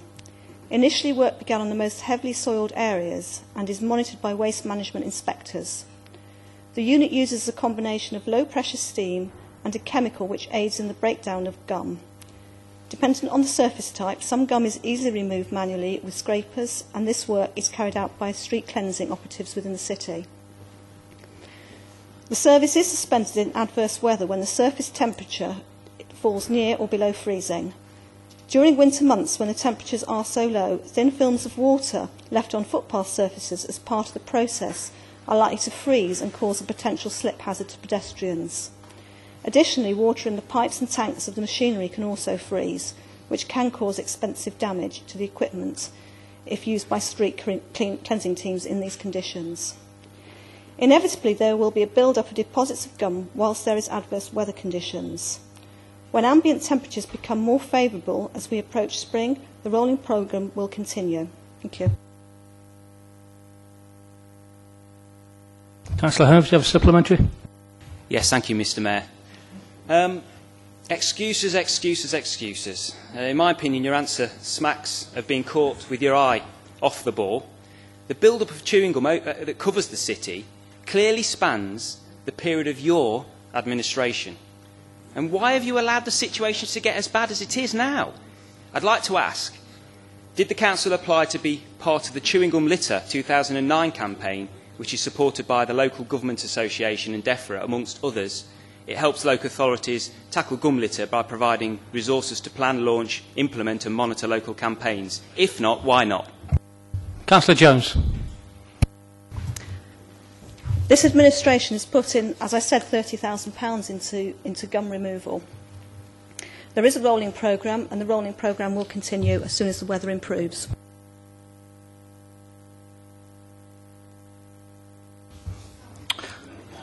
Councillor Holmes to Councillor Jones again. Thank you, Mr. Mayor. The City of Derby legitimately claims an important place in the hugely successful video and computer entertainment industry, which is predicted to generate sales of £38 billion worldwide by 2012. Does the Leader of the Council share my concern at the recent news that we may lose one of Derby's long-term development studios, Rebellion, formerly EDOS and Core, based at Pride Park? And would she agree that the Council needs to do whatever it can to encourage Rebellion and other development companies to continue to invest in the city? Councillor Jones. Thank you. Yes, I undoubtedly do recognise the huge importance of the gaming sector within Derby. The UK can legitimately claim to be in the lead in Europe in terms of having the highest concentration of game development studios in any EU state. In the East Midlands, we have some of the world's most innovative games studios. A recent gaming study that the Council supported has concluded that, and I quote, with a heritage that goes back beyond Lara Croft, the East Midlands now provides more than 1,000 full-time jobs in 10 companies, generates a GVA in excess of 200 million per annum, and has a supply chain that encompasses another 500 freelance technologists and artists. Derby is the centre of its region and controls 75% of this economic value. In Derby, computer gaming is therefore clearly a really important subsector within the creative industry cluster. The city contains a number of key players including Eurocom, Free Radical Design, Sawdog Studios, Gusto Games and Rebellion ranks amongst these. These companies and others in the city have multi-million-pound contracts with Sony, Microsoft, LucasArts, Electronic Arts, Ubisoft and others. Although I share your concern about the news facing Rebellion, many of these companies are optimistic about their future in the city, despite massive global competition, the constant threat of takeover by larger companies and inducements to relocate to other countries. You will know that Derby also benefits from a world-class university computer gaming course, developing new employable students and the right mix for potential new studios to establish here. This is one of our unique selling points that helps retain companies and the most skilled people. Over recent years, the Council has actively supported various initiatives to benefit the gaming industry. For example, Frygate Studios is a dedicated workspace facility that the Council devised and constructed to support creative industries. Some of the tenants at Frygate Studios have been software and gaming companies. Feedback from these tenants demonstrates that the very advanced IT infrastructure in that building is a particular benefit to the way they work. Firegate Studios has sponsored businesses' networking events that have brought in leading figures to give guest presentations that will benefit the sector. The Creative Industry Network is the citywide body that helps to promote this subsector amongst others, and the Council has held a place on the Creative Industry Network Board in an advisory capacity for several years. Councillor Holmes, you have a supplementary? Yes, thank you, Mr. Mayor. I do genuinely welcome that reply, but I'm very interested to know how you specifically plan to put Derby on the map and celebrate our place in the industry. Thank you. Councillor Jones. As I've said, we're already doing some work. Planned in the next few months, there are things that we're hoping to do, like a trade fair to support all sorts of sectors of industry, including this one. Okay, thank you. The next question is from Councillor Turner to Councillor Kerr. Councillor Turner.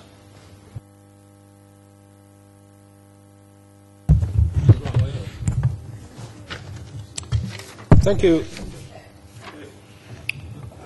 Councillor Kerr, why are you continuing to persecute the people of Victory Road by instructing parking enforcement officers to issue tickets to residents who are parking on the verge between the carriageway and the footway where they do not cause any problem for highway users in Victory Road? Councillor Kerr. Thank you, Pete. Thank you, Mr. Mayor, and good evening, Councillor Turner. Yellow line restrictions apply to the full width of the highway, including carriageway, verge and footway areas. When enforcing parking restrictions, and I don't personally instruct people to go out and do this, it is not possible to differentiate between those... Sorry, were you listening to that? It is not... When enforcing parking restrictions, it's not possible to differentiate between those vehicles parked wholly on the road and those parked on areas of verge or footway. Parked vehicles can affect the safety of road users, particularly those wishing to cross the road. For example, one of the members of public who has requested enforcement action on Victory Road is believed to have raised concerns about the safety of children crossing the road and being masked by parked vehicles. That may indicate that I do care. Across the city, the Council receives many complaints about vehicles parking on verge areas and causing damage. Most residential properties fronting Victory Road have off-street parking, although a few do not. The need to provide dropped curbs and facilitate off-street parking has been raised and is being considered by both the Council and Derby Homes, and I presume, Councillor, that you're fully aware of that. It is expected that this may result in a long-term solution, but in the meantime the parking restrictions will continue to be enforced, particularly when complaints are received from road users. If the parking restrictions are inappropriate for an area, the solution should not be to relax enforcement, but to review the traffic regulation orders for the area. Councillor Turner. Thank you, Mr. Mayor. A supplementary? Yes. Sorry, I anticipated your invitation. I'm still waiting for Sooty to come up from well,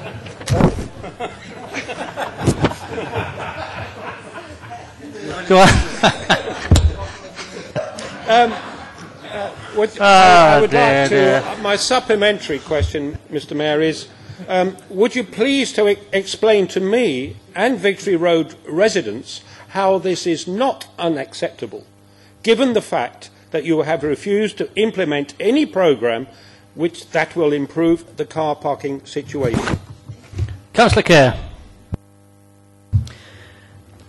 I'm not aware that we have refused to implement a programme. My understanding is that the consideration and consultation is still ongoing, and it is something which both Derby Homes and the Council is working on. Okay, thanks for that. Next question is from Councillor Davis to Councillor Jones. Councillor Davis. Thank you, Mr. Mayor. Would the Leader of the Council agree to make extra resources available to the Audit and Accounts Committee, enabling them to scrutinise the process leading to the award of the roads contract to Carillion? This would ensure that on retender, the appropriate lessons have been learnt and that any future contract award is fit for purpose. Councillor Jones. Thank you, Mr Mayor. Thank you, Councillor Davis. The role of the Audit and Accounts Committee is to obtain assurance that the risks within the Council's procurement processes are being adequately controlled. Lessons have been learnt from the Carillion contract, and these are being reported to the Audit and Accounts Committee. The Audit and Accounts Committee then needs to assess whether or not the actions proposed by officers give sufficient assurance that similar problems in any future contracts will be minimised. I would say here that the process used to award the previous contract was compliant with the Council's contract and procedure rules. The existing highways term maintenance contract with Carillion expires in July 2012. A full review of the requirements for this contract should start in the latter part of 2010, which should consider the available options for delivery of these services with a thorough assessment of the best fit to the Council's needs and abilities to manage that future contract. Thank you. Councillor Davis, do you have a supplementary to that? Yes, please, thank you. I'm presuming the answer to that is no, audit and accounts won't really get much help. But surely you must realise that the Derby public will be disgusted that your administration is not looking to scrutinise the reasons why the contract completely failed to achieve what was promised to this council. How can you justify ever increasing investment without knowing how any future contract can be made fit for purpose? Councillor Jones. Two things. Scrutiny is the function of the opposition, and there's nothing to stop the Relevant Scrutiny Commission scrutinising this particular contract. Audit and accounts are going to be continuing to monitor that. I know that's something that the Audit and Accounts Committee have asked to do. And as I said in my last paragraph, towards the end of this year, there will be reviews of the Carillion contract, and we will be learning the lessons from that we can feed into the process.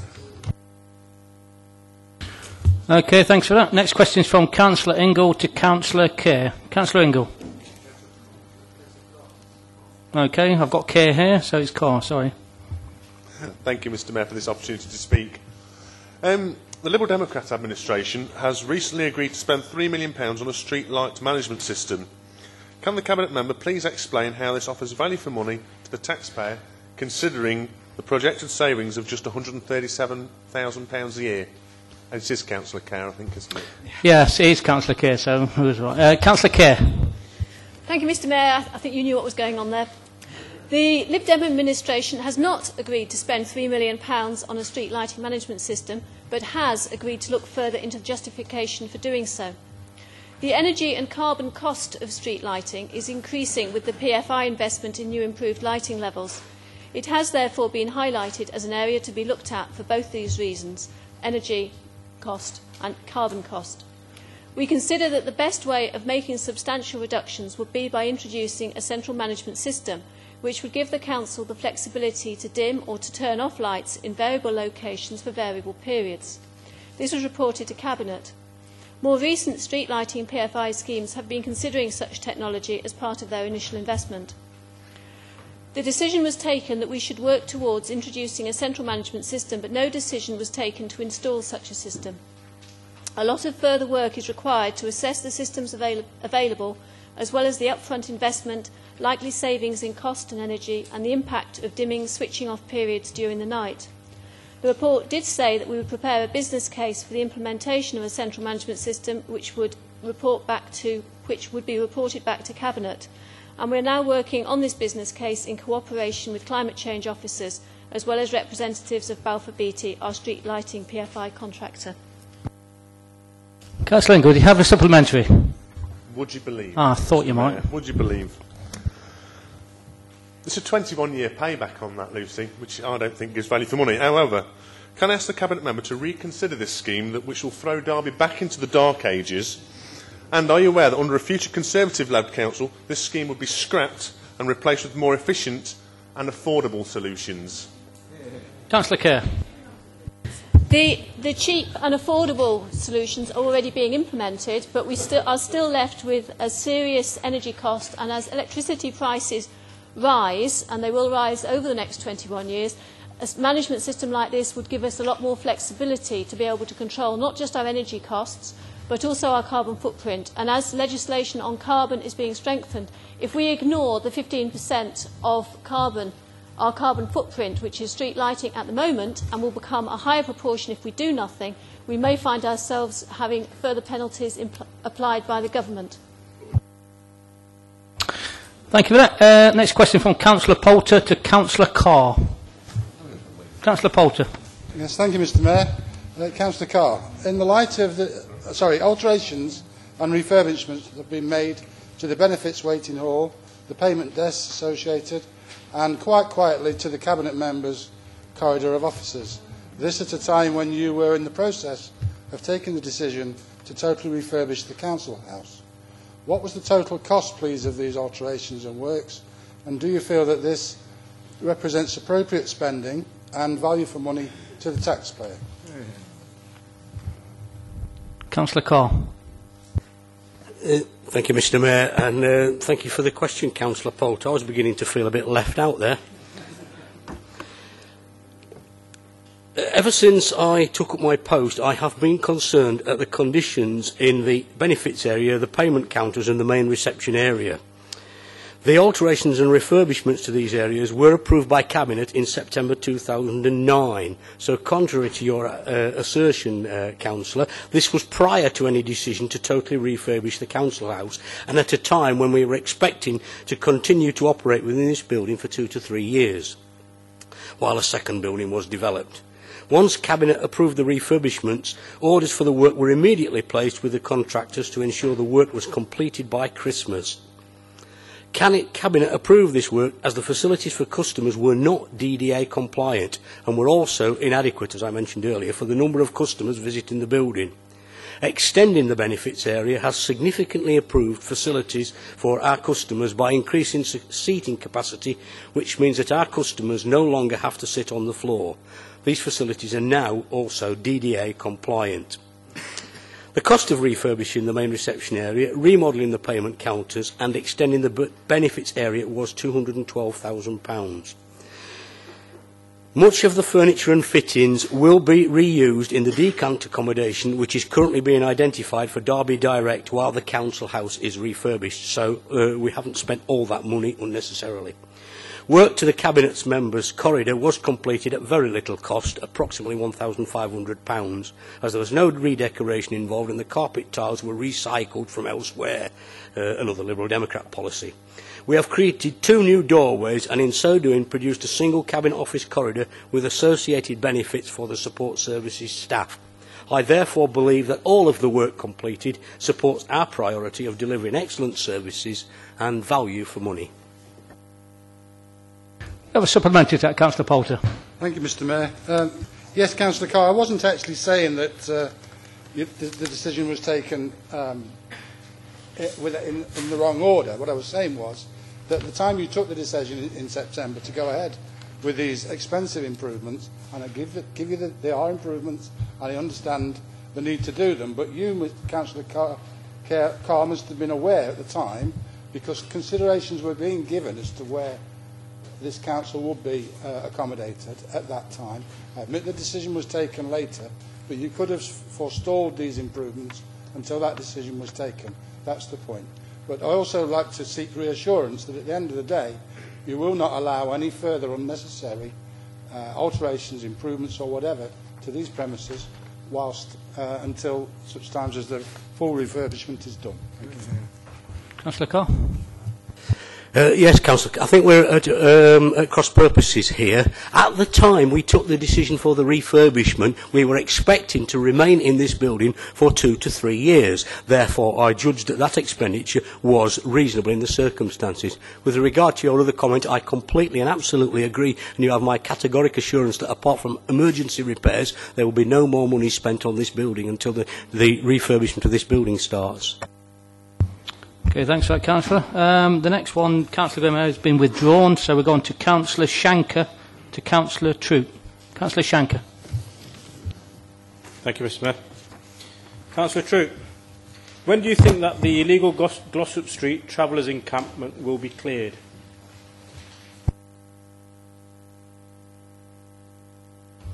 Sorry, Miles. Councillor Troop. Thank you, Mr Mayor. Thank you for the question, Councillor Shanker. The Council is still in discussion with Rolls-Royce in relation to the proposed purchase of the Russell Street site, and I expect a decision to be made shortly. Once the Council has taken possession of the site, it will take some 12 months to complete the new development. The travellers will then move onto the new site vacating Glossop Street. Do a supplementary to that, Councillor Shanker? I do, Mr Mayor. Do you agree that it was rather short-sighted of you, and in fact the whole of the Cabinet, to ignore residents, ward councillors and indeed a motion passed by this Council that stated at the time it was highly unlikely that Derby City Council would CPO Rolls-Royce? Councillor Troop. I don't think we've ever had an intention of CPOing Rolls-Royce. The decision to move to the encampment to Russell Street was made by the previous Labour administration. Once that decision had been made, the quickest way we can get the travellers off the Glossop Street site is to continue down that road, and that's what I decided to do. Okay, next question is from Councillor Jennings to Councillor Troop. Councillor Jennings.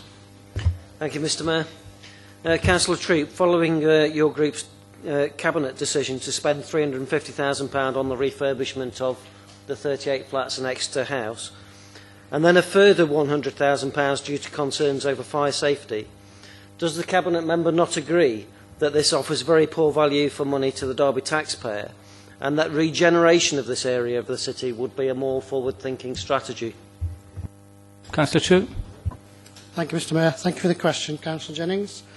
The decision to remodel Exeter House was taken after the Environment Agency announced its Lower Derwent flood risk management strategy. These proposals, combined with the economic downturn, prompted a reappraisal of the Cityscape North Riverside Master Plan, as the likelihood of a redevelopment scheme being secured on the site had at that time significantly reduced. Also, the Cabinet were keen to save the architectural heritage of the Aslan design building. There are currently 8,072 households actively seeking accommodation on the Council's waiting list, and demand for 1- and 2-bedroom flats remains high. The Environment Agency has indicated that they will maintain existing defences until at least 2025. The investment is not funded by the general Derby taxpayer, but through the housing revenue account. The £450,000 costs will enable 38 households to be housed for a minimum of 15 years in properties that are safe, decent and in a high demand area. I consider that at under £12,000 per flat, this represents good value for money. Councillor Jennings, you have a supplementary? Yes, Mr Mayor. Obviously the HRA is taxpayer funded as well, so that's a slightly misleading answer. But I do have to ask the question, Councillor Troop, are you aware that under a future Conservative administration, the refurbishment of Exeter House would be scrapped, Exeter House would be demolished, and plans would be brought forward for the much-needed regeneration of this area? I think that was more of a statement. Councillor Troop. I understand that plans to proceed with the refurbishment started in January. Okay, thank you. Next question is to Councillor Jennings again, to Councillor Kerr. Thank you, Mr Mayor.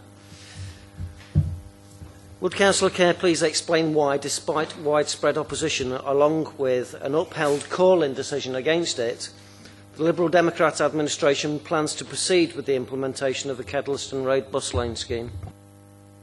Councillor Kerr. Thank you, Mr Mayor. Good evening, Councillor Jennings. The Kedleston Road transport improvements form a fundamental part of the Council's transport strategy to improve public transport and are neutral in terms of effects on car users. The scheme has been approved both for the above reasons and having been through the full democratic process. The call-in allowed any new issues to be raised and existing points to be explored further, and these were considered by the Cabinet before a final decision was taken. Councillor Jennings, you have a supplementary? I certainly do, Mr Mayor. Once again, the Liberal Democrats show that they don't listen to consultation.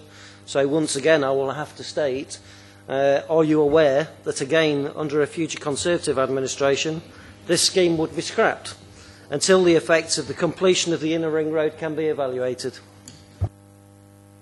Councillor Kerr. I wasn't aware of that, but there will be a lot of people who signed a petition asking for pedestrian improvements in that area who will be very disappointed, and it certainly won't be good value for money because work is already starting. Okay, next question. Councillor Liam is not here, so that will be held off to the next meeting. Councillor Berry to Councillor Kerr, please. Councillor Berry. Thank you very much, Mr Mayor. Once again tonight a member of the public comes here asking questions about the bus station.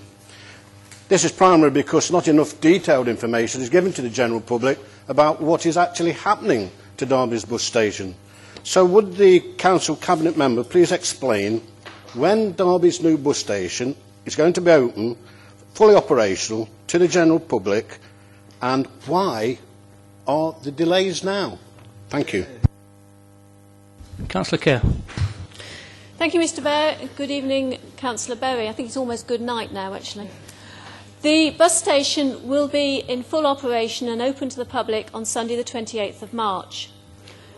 There have been several reasons why the bus station cannot open before this date.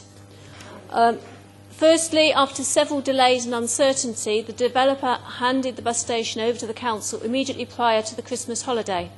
Although the building is substantially complete, a number of significant fit-out items such as the information office, bus base stand signs and numbers and bus operators' accommodation remain to be completed before the bus station can be open to the public.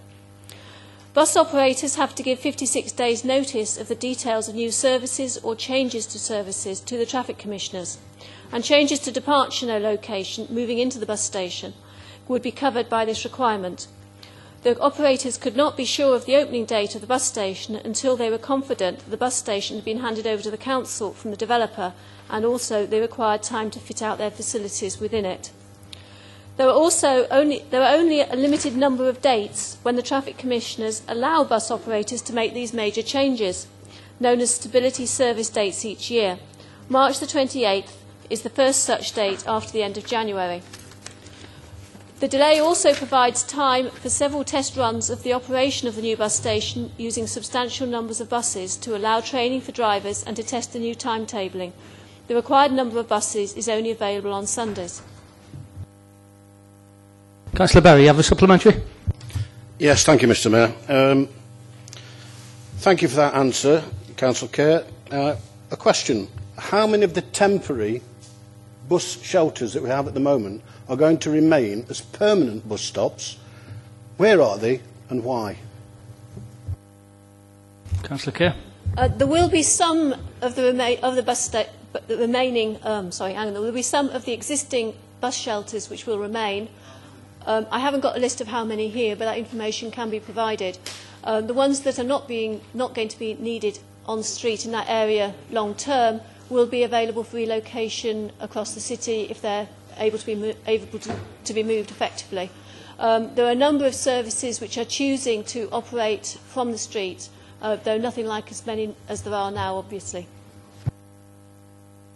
Okay, thank you for that. And that concludes all the members' questions to Cabinet members. Mr Mayor, and a point of order. I think there's an omission on item 4.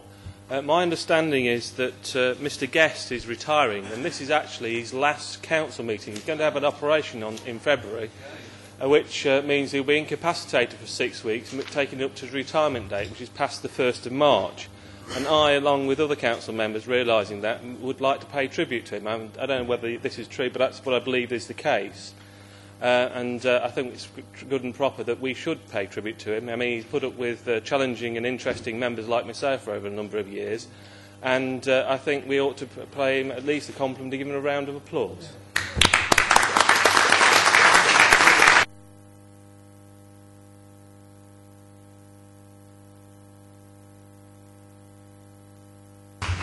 Here, here, long and happy retirement. You haven't got to put up with all this anymore, so you're going to miss it.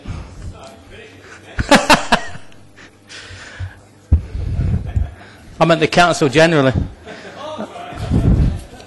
Okay, we're back on to item 9 then. Consider the following minutes and recommendations of the Council Cabinet. There are no minutes of the Council Cabinet for the 24th and the 15th of December that require approval. So we'll go straight on to document 9A 155-09. Anybody wish to speak on that? Councillor Nater. Thank you, Mr. Mayor. I'm still trying to get used to this contraption. Ha ha ha. Very funny. I'd just like to present the... Carry on. It looks a lot better than Councillor Graves, actually. It looks like a dovetail joints on that one. It's got 6-inch nails in there. So, carry on, Councillor Nater. Carry on, Councillor.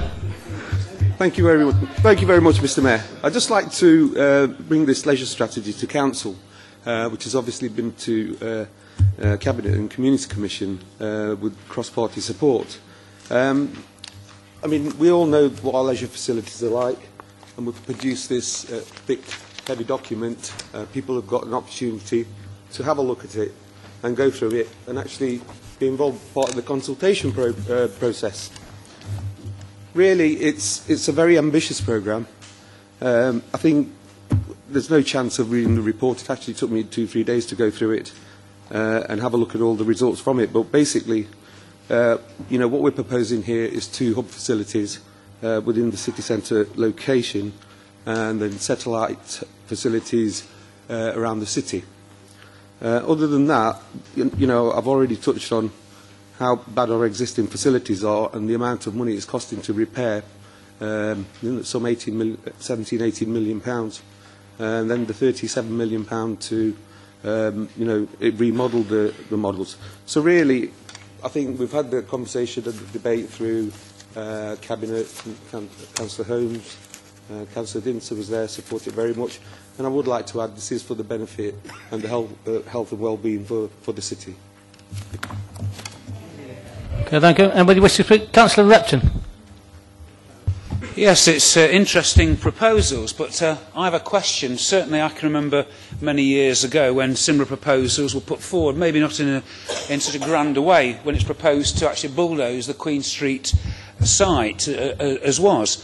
I'd like some guarantee before any proposals are considered further that a reassurance will be given that that site is safe and consultation will take place with all those many tens of thousands of people that use it each and every month and each and every year. It's an important and well-used facility, has been for the last 60 or 70 years, well loved by the City Council. And when you talk vaguely about maybe we'll have some a replacement facility somewhere in the city, that could be anywhere, but not as central as that site. And isn't one part of this plan is to sell a very valuable piece of freehold in the city? And I think there'll be many, many people in the city who would have grave concerns about that. Okay, Councillor Repton. Anybody else wish to speak on? Councillor Webb. Can I just raise a question on page 7, I think it is, at the top? It's got some indicative support for a training kitchen, health suite and indoor bowls. But if you look at the starred items, these are desirable and have not been included in indicative capital costs. With the way outdoor bowls is declining in this city through the ever-increasing cost to bowlers of the upkeep of outdoor greens, an indoor facility would be a marvellous way of keeping A, the outdoor clubs going, and B, providing an indoor winter facility. We do have short mat bowls across the city and some very successful leagues, but an indoor bowling facility is something that the bowlers of this city would welcome and wholeheartedly, I would suggest. So can we not just look at this as indicative, but can we look at this to make a provision? And if you would like further information on how to do this, I can give you guidance, as I helped set up an indoor bowls centre in Long Eaton many, many years ago. It's still running successfully today. Very good. Anybody else wish to speak on that? No? Okay, I'll move on to 15609, council tax base for 2010-2011. Nobody? Okay, it's up to Councillor Jones to move the motion. Thank you, Mr Mayor. In answer to the offer from Councillor Webb, I'm sure that as we're in the consultation stage, anything like that you've got would be of interest. In answer to the question raised about Queen Street in particular, the next phase that we go into, should this be approved today, would be looking and evaluating all the site locations, the possibilities around the city. So it's premature at this stage to say anything, because we need to do that evaluation. So with those comments, and I mean, I certainly want to endorse this leisure strategy in particular. Can we please move the motion? That seconded, yeah? Okay. All those in favour of the motion? Anyone against? Carried. Okay, on to item 10. Consider a report of the Director of Corporate and Adult Services. Motion is to note the report. Everybody agree with that? Okay. Item 11, to consider the following notice of motion. These were deferred from the November meeting. And it's Councillor Williamson to move, Councillor Dinser to second. Councillor Williamson. Mr Mayor, we heard earlier this evening Councillor Carr attempting to sacrifice low-paid staff in this council on the altar of the policy to reduce the council's carbon emissions. Well, here is a motion to really do something significant about the council's carbon emissions by supporting this motion this evening. It's not going to notice that when this administration took over, the Labour group's ambition to reduce the council's carbon footprint by 25% by 2011-12 and our goal of making Derby a sustainable city by 2025 has all been but jettisoned, is now no longer a target but merely an ambition. And clearly that is very regrettable. Now, when the 1010 campaign was launched, the Derby Climate Change Group approached the City Council asking why they hadn't signed up to it, and they received a very long and detailed letter from the Leader of the Council giving all the reasons why it wasn't possible for the Council to sign up to this commitment.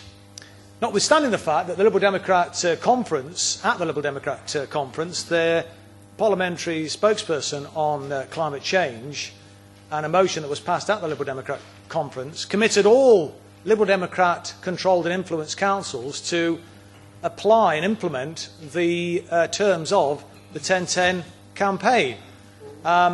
Subsequent to that, as I understand it, Nick Clegg visited the city, and in spite of the fact that only a week or so beforehand, Councillor Jones had explained all the reasons why it was impossible to implement the 1010 campaign, they suddenly decided to do a volte-face and agreed that after all they would be implementing the 1010 campaign. But then, when one scratches the surface a little further, it is revealed that although they are signing up to implement 1010, they're only going to actually reduce the council's carbon footprint by 3% in 2010.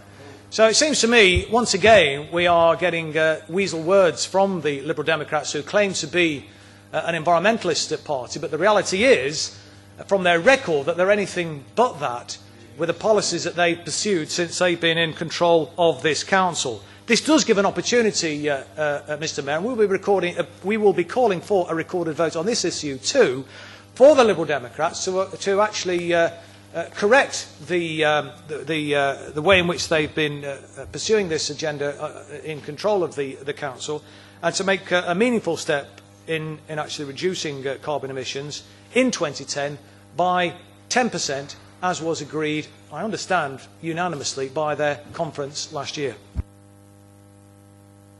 Okay, Councillor Dinsmore, do you wish to speak now? Or? I formally second the motion and reserve my right to speak. Okay, Councillor Troop. Thank you, Mr. Mayor. This motion has been rather overtaken by events. I was pleased to sign the Council up to the 1010 campaign back on the 29th of October. And as Councillor Williamson says, it was rather fortuitous that Nick Clegg MP happened to be visiting the Derby on the same day.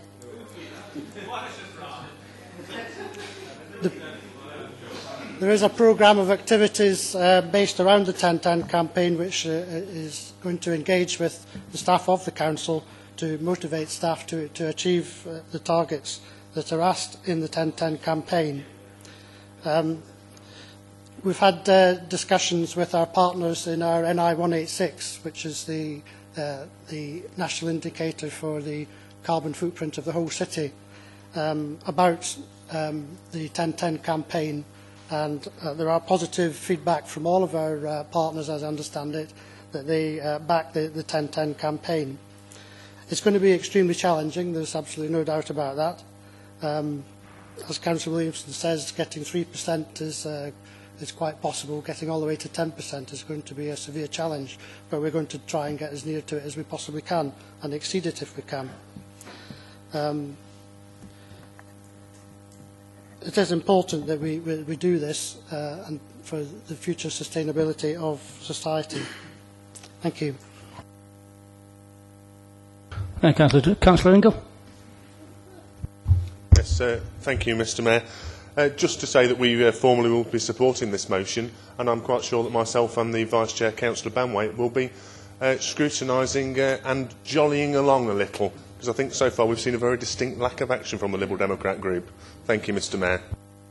Thank you, Councillor. Anybody else wish to speak before I hand back to Mr. Councillor Bayliss? Yeah, I mean, Bob, Councillor Troop is given his usual woolly promise. This is about leadership and saying we are going to get to 10%, not aspire to it or think we're going to. It's about driving leadership and saying very clearly and giving a very clear message, we're going to get to 10%. And when he stands up and says his woolly promises, I get worried about whether we're going to make it, because I'm not convinced. He needs to be more confident and give an absolute assurance that's what he's going to do. Councillor Kerr. We've heard tonight, again, that Councillor Williamson is keen on the headlines but finds the action more difficult. He got us to sign up to the 25% cut, which we endorsed, but he rejected repeatedly the amendments that we put forward to actually employ the staff to deliver those cuts, which we now know how we can do and which we are now putting into place. He's willing to sign up to 1010, but earlier this meeting, he and his group refused to take that difficult decision to say that we actually do need to address how our staff travel, as well as many other issues within the Council's operations. Similarly, to achieve 1010 or more does take real action and real investment, and which the Conservatives may not appreciate either, given their questions on street lighting. So I'm really pleased that they say they're going to sign up and support this amendment. And as Councillor Bayliss says, we do need leadership, and this is leadership. And Councillor Dinser. Thank you, Mr. Mayor. That demonstrates both the Councillor Troop's contribution, Lucy Don't Care contribution, that they don't really want to focus on the issues. She's taken us back to a very emotive debate we've had about the lives and livelihoods of our staff, about their essential users, and brought into that the issue about carbon emissions. The decisions about carbon emissions can still be done, even with the proposition that we were opposing earlier on, because that's about how we use cars, the type of cars, and the emissions they give out. The car numbers are not going to reduce with the motion that they've wrongly passed earlier on. It's more about how we treat our staff and employees. And I think she misses the point, possibly because she's care by name, but not care by nature. Absolutely. Coming back to the point, this is important. It's important that Councillor Troop, helped by their leader, the national leader, they've been able to sort of sign up to the 1010 agreement. And so really, in terms of supporting it, it's great. But they could have done it themselves. They didn't need to have somebody come from London to tell them that it's a good idea to support the 1010 campaign. I'm glad they have. I'm glad they're going to support, and that we hopefully will have a unanimous support for the motion proposed by my colleague, Councillor Williamson. And I don't suppose we need to debate much more on this, but conversion on the road to somewhere is not a bad thing for the Lib Dems. Hey, Councillor Williamson, do you want to sum up? Well, I do, Mr Mayor, and I mean, you know, Councillor Bayliss hit the nail on the head when he talked about woolly promises from Councillor Troop, and I'm sure they'd like to get away with just a quick show of hands this evening. But this motion is very specific in that it is committing the authority to reducing its carbon emissions by 10% in 2010, or at least as it's calling on the Council Cabinet to do so, and not to sort of try to get somewhere near it, but to actually deliver it. And, you know, for Councillor Kerr to talk about the Liberal Democrats' period in office as real action, well, that is a joke. It really is a joke of the highest order.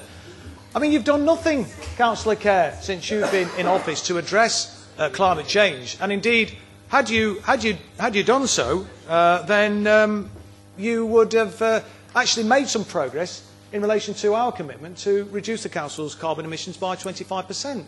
But rather than actually doing anything on that, what you did was to abandon the commitment, abandon the target, and merely refer to it as an aspiration. Well, that's just simply not good enough. And it's no good either saying that, well, look at what we put forward. Why didn't you vote for our measures to put advisors in place in order to ensure that we could get closer to the 25% commitment? But the reality is we put forward an alternative budget last year which would have ensured that we made much more rapid progress towards reducing the Council's carbon emissions and indeed the City's carbon emissions as well. And if you look at the detail, Mr Mayor, we included within our alternative budget proposals for people to advise... Sorry, Councillor, can people be quiet while Councillor Willis speaks? Thanks. For people to be advised on the various schemes that are available, and we also put in place real money, real measures to help people insulate their homes properly, to address the problems of fuel poverty in this city, but they were voted down or refused to even be debated by Councillor Kerr and her Conservative colleagues. So this is a real opportunity, it seems to me, Mr Mayor, for the Liberal Democrats in this Council to make some real progress and to actually address this particular issue. We should also remember, Mr Mayor, and whilst I think why it's important that we have a recorded vote on this, that the Tory group, and Councillor Leaming in particular, were actually promoting a film which was denying that climate change is a real issue at all in this very council chamber. And while Councillor Leaming stood up and said, well, this is all about freedom of speech, and we had two very long films alleging that there was no such a problem as climate change, and they put forward these spurious experts to argue the point on the film.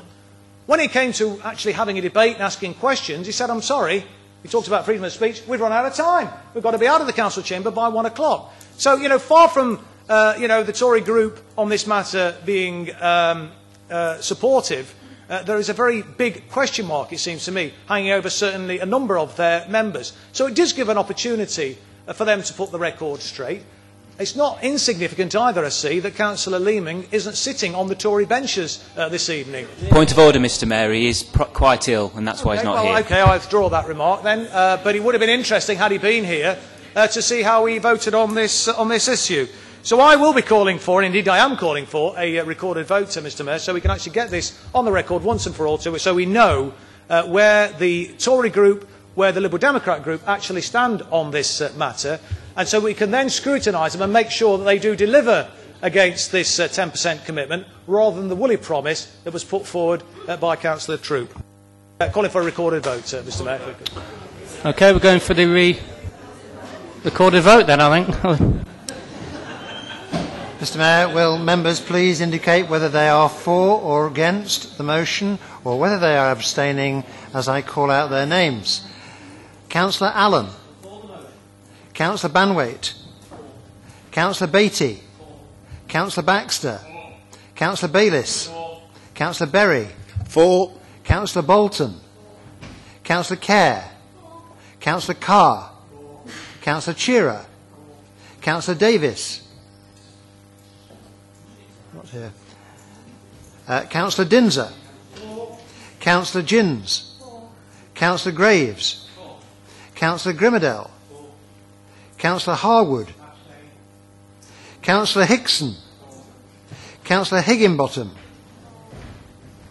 Councillor Higginbottom. 4. Councillor Hurd. Councillor Holmes.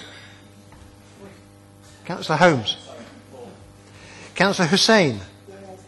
Councillor Ingle. Councillor Jackson. Councillor Jennings. Councillor Jones. Councillor Keane. Councillor F. Khan. Councillor R. Khan. Councillor Latham. Councillor Lowe. The Mayor, Councillor Marshall. Councillor Nater.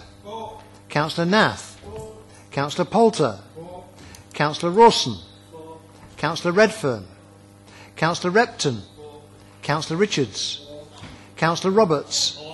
Councillor Shanker. Councillor Skelton. Councillor Troop. Councillor Tuplin. Councillor Turner. Councillor Webb. Councillor Williamson. Councillor Winter. Councillor Wood.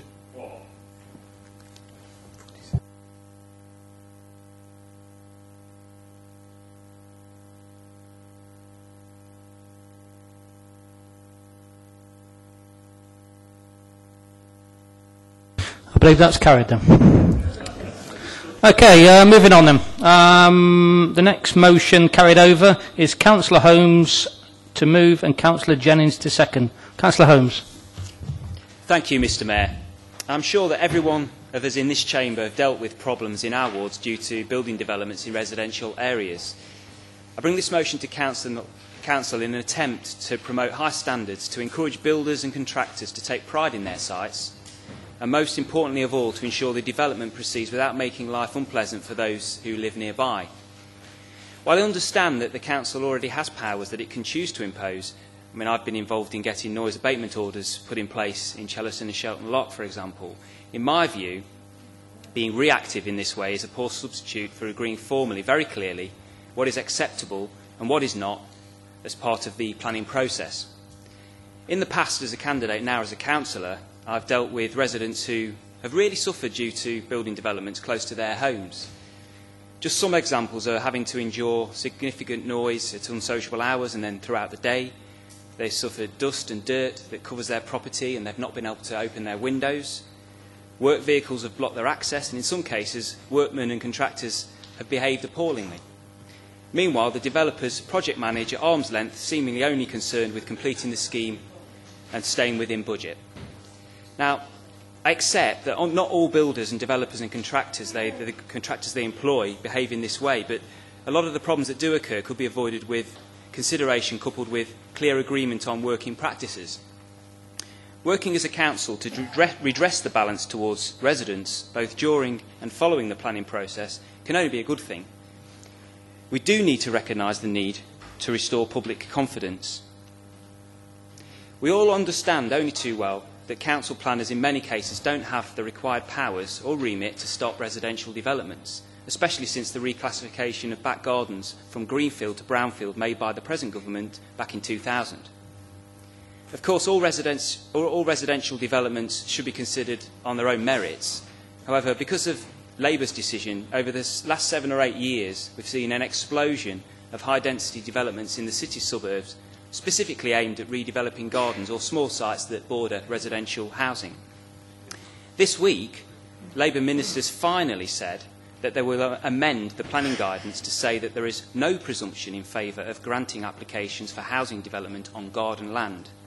But they failed to remove the designation on gardens as brownfield land, nor did they remove the minimum density targets. This was a typical response by a government in denial that there's actually a problem and too stubborn to admit that they got this wrong.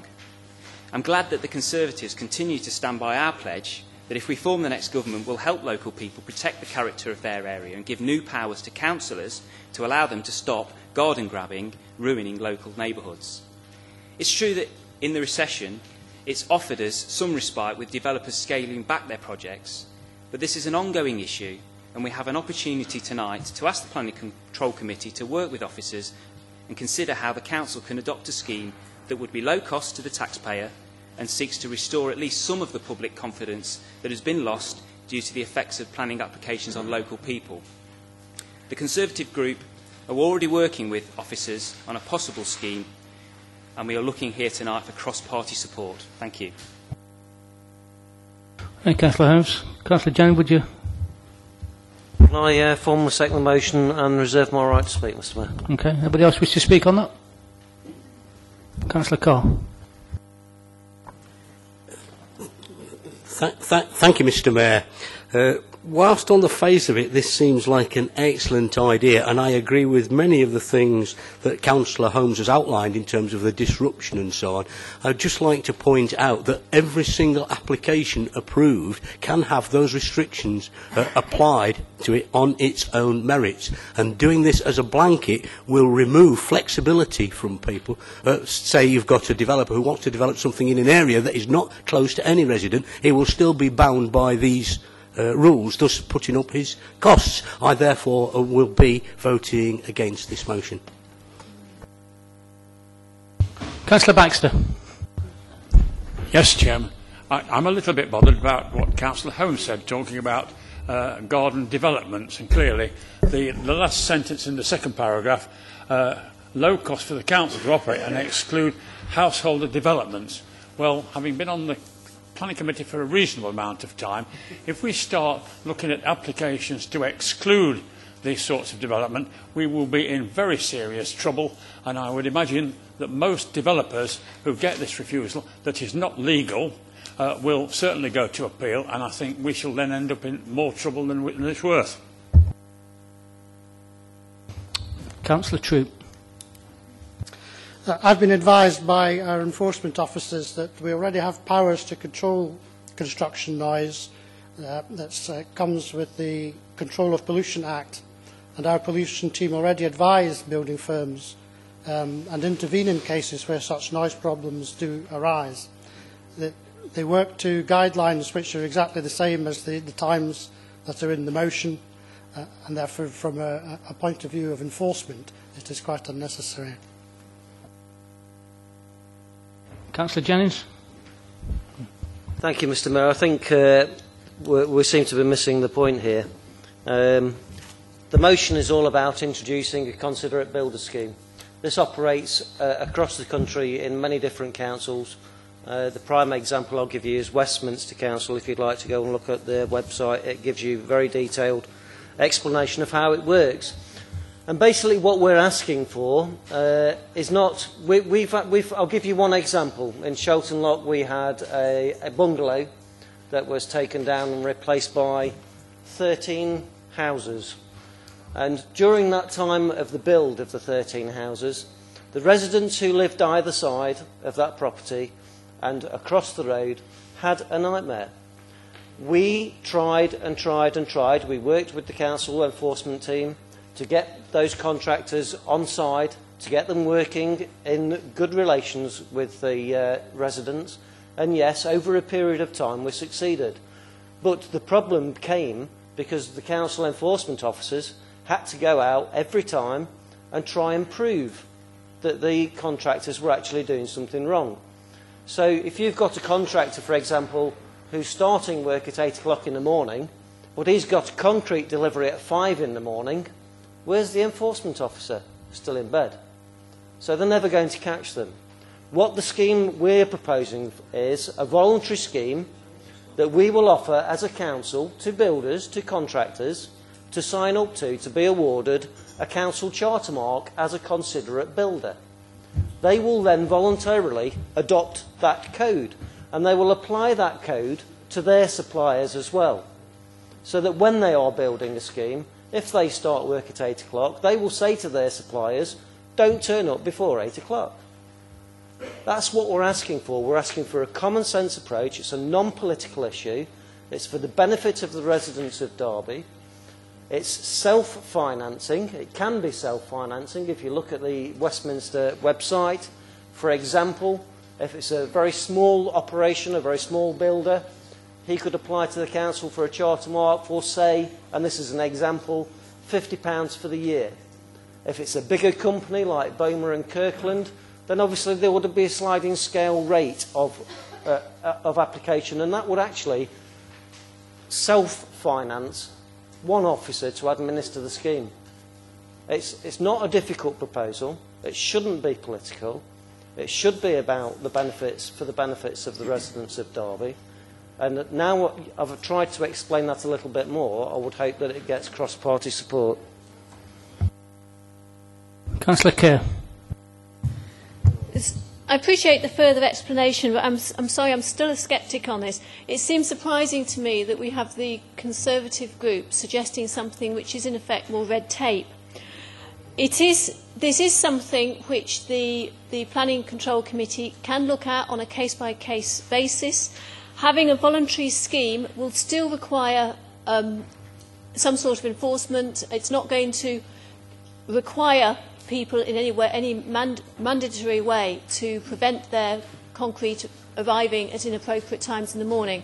So I feel that we do have the controls we need within our existing processes. Maybe having brought it here will raise the issue with members of planning control, and we may use that as a condition more frequently.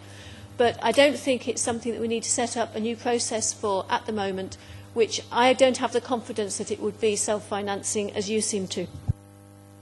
Councillor Jones. Thank you, Mr Mayor. In my own ward of Mickleover, we've had several developments, the most recent of which is the redevelopment of the former university site. When you have a development, they don't come without their problems. But we as local councils have found if we work with the residents and the developer and our enforcement team, we can sort those problems out, and there's been absolutely no need thus far in Mickleover for anything like this. So I cannot see what the merit is of bringing forward this at the moment. If we do have a problem, surely the appropriate place would be for planning control or even scrutiny to look at this, not for full council to put down a blanket order, which I think would actually stop development within the city. I think it would put off builders in coming to Derby, and that's the last thing we want to do in these economic times. We need to work with the constraints that we've already got, work with the officers. Each one of us in this chamber can work with our residents and liaise with building firms. I don't think there's any need for any more at this stage. Anybody else for Councillor Holmes? Sums up? No? Councillor Holmes, sum up? Thank you, Mr Mayor. Well, the motion, if you actually read it, isn't setting anything in stone. It's asking the Planning and Control Committee to consider the procedures involved. So it does recommend some things considered more than others, specifically the working times, etc. But there's nothing in here which would set things in stone, as inferred by several people here tonight. So I think we need to really think about what you might be rejecting here. I think we do have officers on side. I think it's going to be a good idea, and I know that if we take control of this council, we will be implementing this as soon as possible. And it may be worthwhile speaking to officers and seeking their views as well. I think it would be self-enforcing. Contractors would ensure that they adhere to the guidelines, because they would obviously be signing up for that, and they'd be proud to display the logo and promote the fact that they are considerate builders via the council's scheme. Final question. Why can other councils and authorities operate such schemes, but we don't seem to be prepared to? Okay, all those in favour of the motion?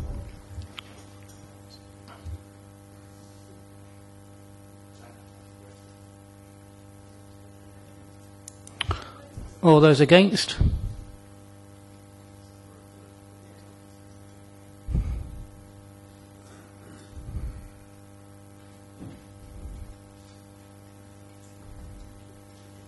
For 13 against 18, Mr. So that's carried. Sorry, lost. It's getting on, it's getting late. Okay, on the next one. We've already done the next one, 3. We've already done that earlier on. Number 4 is Councillor Bayliss to move, Councillor Banwake to second. Councillor Bayliss. Thank you, Mr Mayor. The reason for bringing this motion to Council is to highlight the concerns that I and several fellow councillors have had raised with them by constituents regarding the lack of easy access to the new Royal Hospital. In the past, people living in Derwent, Chaddeston, Spondon, Ulverston, Bolton, Chellaston and Simford would have simply one bus access to the old DRI site. This comprising early morning and late night services, enabling those who are NHS staff, patients and visitors to travel conveniently to the hospital. The general idea on this that I see was the route going via the old Nottingham Road, maybe a loop into Spondon and then going via Rainsway, along the ring road to the hospital and then back into the city centre via Uttoxeter Road, I guess. I'll leave the details of the council cabinet and the bus companies. The location of the new health provision, while a massive investment by the Labour government in Derby's healthcare, has caused transportation problems. I'm sure that the members for Littlehaven will be all too familiar with these, and certainly it's something that's featured prominently even this week in both the media, both written and broadcast. And I also note this week that the Cabinet Mayor is putting down double yellow lines in her own ward regarding this particular issue. At the Ulverston Forums last year, both the NHS and Arriva, when asked about this bus service, declined to take the initiative and set up any sort of bus service. Maybe I'm being a little bit cynical, but the Hospital Trust was consistently only seems to be interested in transportation issues when forced to face them, and seems particularly keen to hold on to and maximise their parking income. Arriva don't seem to be see this as a commercially viable route, they tell me, but I wonder if they would see this as a break-in or challenge to that gentleman's agreement they seem to have that exists between themselves and Trent, who seem to avoid competing with each other in certain areas of the city. I always find that pretty amazingly funny. Despite my and my fellow councillors' representations through formal and informal channels, I mean, the Councillor Banwake's talking to Arriva quite frequently, and certainly I know that councillors in the ward have had complaints about this, it's been really not possible to gain any real forward momentum on this issue, which is why I brought it to the council in a motion, as it's something that council should be taking the initiative of. There seems also no point, of course, bringing this motion after the budget is set. I'm also aware there has been a petition in Ulverston District Centre on this issue, but I'm not aware of it's receiving any sort of support from the current administration. I'd just like to outline what I think are some of the benefits of this bus service. It would reduce the carbon emissions in Derby, which I think we've all signed up to this evening. It would reduce congestion around the new hospital and maybe reduce the need for parking restrictions and maybe even help out the members for Littlehaven a little bit, even though they are Liberal Democrat, but yeah, we'll be cross-party on this one. Enable non-driver or car owners a quality of access that they don't currently have in terms of them versus the car-owning public. I'd like to give a couple of examples. I mean, I've been contacted by 3 members of staff, coincidentally all happen to be women, whose jobs have been transferred to the city site from the DRI. In 2 cases, the women who contacted me did not drive, and their issues were getting to and from work, particularly early morning shifts and late evenings. For them, it was particularly acute, if you excuse the pun, regarding the weekends, when there was actually no early buses, or buses ran early enough for them to actually get to work on time. And they're using catching 2 buses, one from Ulverston into town, one from town to the actual Royal Hospital, was no longer viable because buses just didn't exist. I certainly think that's something that we ought to consider. I mean, certainly these people are not highly paid members of staff and on quite relatively low income, so a taxi into work on a Sunday morning was a particular cost for them. Also, I think we also consider those patients who need to go for outpatients appointments, and that they have choices. They drive, they have a car, they catch 2 buses from Ulverston or get a taxi or book the patient transport service. Many people have said they would prefer to catch just the 1 bus and they don't want to burden other people or the patient transport service when they are perfectly capable of catching the bus to the hospital themselves, particularly with free bus travel for the over 60s, which seems particularly popular. For visitors, the issue is that the choices they have in respect to modes of transport, car, taxi or 2 buses, which some people from Ulverston and other parts of the city genuinely struggle with. I think, therefore, Mr Mayor, when I'm asking this to be done, it's reasonable and proportionate we should look at it and something we could actually lead on. And I think it's got a great deal of benefits for a large part of the city, and therefore I commend the motion to Council. Okay, thank you, Councillor Bayliss. Councillor Banwaite, do you wish to speak on it? Yes, thank you, Mr Mayor. I mean, I welcome this motion. Many of the constituents that I represent as a councillor of Bolton Ward, during the course of my work very recently on the doorstep and dealing with casework, have raised many concerns and difficulties, really, of getting to the local hospital. Just very recently I was chatting with an elderly lady that has to make regular trips to the new hospital to receive vital medical care on a regular basis, and has told me about her problems about getting to the hospital. Because she doesn't have a motor car, she has to rely upon family to pick her up with their car, or she has to pay out on taxi fares. So surely it's got to be good to provide public transport means for those residents, and I represent a community where a large portion of people are dependent on public transport. So I welcome this motion, and I certainly would urge my fellow councillors to give this consideration. Now, I know potentially Councillor Kerr is going to get up and talk about the problems and the difficulties of why we can't do this. But again, my fellow councillors have quite eloquently talked about leadership. Our job is to be doers.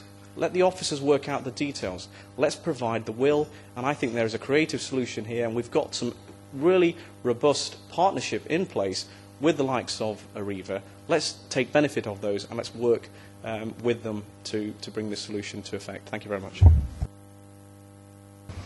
Okay, Councillor Rawson. Thank you, Mr Mayor. I think I should probably declare an interest, first of all. I'm an employee of Derby Hospitals Trust, so perhaps have a bit of insight into that, some of the issues. Point of order, Mr Mayor. Sorry, Councillor Rawson. I'm also an employee of Skanska, Okay. part of the PFI agreement at Derby City, Derby Royal site. Thank you. I agree with this motion for the reasons that have been mentioned by Councillor Bayliss and Councillor Banwaite. For me, really, the real barrier for more people using public transport to access the hospital and its services is the need to catch two buses on many occasions from a person's home into the city centre and then out again to the hospital. So this proposal would provide a bus service where you would only need to catch one bus to access the service, with all the benefits of the convenience of that. Also, the time saved. It'll be much quicker just to catch one bus rather than trying to negotiate the timetables of two buses. And also the reduced cost of just buying one ticket. We don't have a cross-ticketing arrangement in the city at the moment, which is rather unfortunate. So this would be a real benefit from both those points of view. It would benefit staff and patients. There would be a benefit in terms of easing the car parking problems which exist around about the hospital in the streets in Littleover. There's the reduction in CO2 emissions that the city as a whole would benefit from, with more people getting out of their cars and using public transport. And there's also the benefit for district shopping centres in the city. If a ring road service is provided as suggested, the shops in Nottingham Road, in Chaddisden, Alveston District Centre, Allington will be much more accessible for people all around the city, and would benefit the traders and those local shops in those particular areas. So I fully support this motion. I think it's a no-brainer, to be honest, and I hope other members of the council will also vote for this. Okay, Councillor Ward. Thank you, Mr Mayor. I want to support everything that's been said so far. As a councillor for Oakwood, the people of Oakwood have bus services, but they go straight to the city centre via a guided tour of Chaddisden. Although Chaddisden is very scenic, it does consume time, and it does add to the congestion in the city centre. Yet a lot of our residents are elderly and need to get to the Derby Royal Hospital, but they also need to get to other places around the Ring Road, and I think a Ring Road service would benefit Kingsway, it would benefit Osmaston Park Road, the large retail places that we've got around the city, those various places. Years ago this was suggested. There used to be a fairly similar thing. It went to the Nottingham Road Creamery, if you remember, on the days of corporation buses. And always the argument then was that it wouldn't pay. It wasn't a commercial thing. Even when we ran the buses, the experts that advised us always said, there's not enough fare-paying passengers to do that. Well, now, and I almost declare an interest, because in 2 years' time I'll have one, a lot of people, in fact I would suggest almost the majority of bus passengers, actually travel free anyway. So is that still a consideration? And I think when we see the shopper hopper going round transporting fresh air, because I see very, very few people on it in the city centre. I don't know how people feel about that. It has a timetable that nobody can read, because it says it's every 20 minutes, but it doesn't say every 20 minutes from where, so you can't work out where it is. And you could have got there on foot mostly anyway. It does seem to waste time. I had a few friends down from Glasgow recently. They wanted to see around the city centre, and being Scottish I said, well, we do a free service, it's a tourist bus and it takes you right round the city centre. And do you know, it went off to Meadow Road to so the driver could have his break, and took all the customers with them. Well, they thought that was wonderful. But it just shows what lack of leadership we are getting in this particular thing. And I certainly support a Ring Road service that we genuinely need. We've needed for an awful long time. Wouldn't it be better if it was a tram, but probably not in my lifetime. Thank you. Thank you for that. Councillor Kerr, we've got 2-3 more speakers and then we'll put it to the vote. I think it's been done to death, this one. Thank you, Mr Mayor. I think a trolley bus is slightly more likely than a tram, but though I don't think we'll actually see either. There have already been discussions with bus companies and with a hospital trust, and one of the messages that's coming out already is that you need to have a significant size of attraction point, and preferably more than one, to make a service viable. So the city centre is excellent because there are lots of reasons people go to the city centre, and the hospital is also a very good one because there are lots of people who want to go there. But there isn't a strong second place, and you tend to need a strong second place to make it work. So there has been quite a lot of discussion, but the bus companies, as has been mentioned, haven't yet come up and said, yes, that sounds a wonderful idea, they want to do it. The hospital is currently completing a detailed study of their employees' travel, and that's due to report around March. Now, that may indicate parts of the city where they have a particularly high number of people who are whom they employ living in particular areas, and you could then design a bus service that would support that base load, if you like, of people who would then use their service. If you've got occasional people needing to get to the hospital for an appointment once every 3 months or something, you need a great many of those people to travel once every 3 months to be able to make the bus pay its way. People who are travelling there every day or 5 days a week, you're immediately looking at a more viable possibility. So once we know whether it's people who live in Sinfin or Normanton or Oakwood who need to have that service, we'll be able to design a bus that might be able to do it, and we can then see if the bus companies are really interested. However, if we're covering a number of suburban areas, if the bus is going from Ulverston to Allenton to Chellaston and back into Sinfin and so on, it would be quicker to go via town, and people who are commuting to a shift may well find that actually going into town and out again is quicker. It may save them some 10 or 15 minutes commuting time. So by providing that all-round-the-houses service, we may not actually end up with a service that people actually want to use to get to the hospital on a day-to-day basis, which is another issue which the bus companies will have to consider. And the mention of integrated ticketing is again something that's still being worked on, and we're hopefully getting closer to it, and that again would make it easier for those cross-town journeys. I recently learnt that larger cities, including Nottingham and Leicester, but unfortunately not ourselves, have recently had £2 million towards looking at integrated ticketing and smart ticketing. And hopefully there'll be some money for slightly smaller cities. We're not that much smaller, fairly soon. So if we get that information from this travel study, and if the bus companies are able to come up with routes that they find viable, then hopefully that we'll get a service there and we'll be able to start it as soon as possible. Councillor Williamson. Dear, oh dear, oh dear, Mr Mayor. Excuses, excuses, excuses from Councillor Kerr. I mean, just tell us, where do you stand on it, Councillor Kerr? I mean, look, we've just passed a resolution this evening, a motion to sign this council up to the 1010. It was virtually unanimous. There's only one Liberal Democrat who couldn't make his mind up, which is unusual, actually, for the Liberal Democrats. But on this occasion, there was just one. Councillor Harwood didn't quite know whether or not he was in favour or whether it was a bad idea. However, every other member on that Liberal Democrat bench, every other Conservative, actually, and certainly all the Labour members, supported signing up to the 1010 campaign. Well, here's your opportunity to actually put your money where your mouth is, Councillor Kerr. You're in charge. You're responsible, in fact, for transport in this city. It may have escaped your attention, I don't know. But look, you can actually show some leadership. We've talked about leadership this evening. Show some leadership.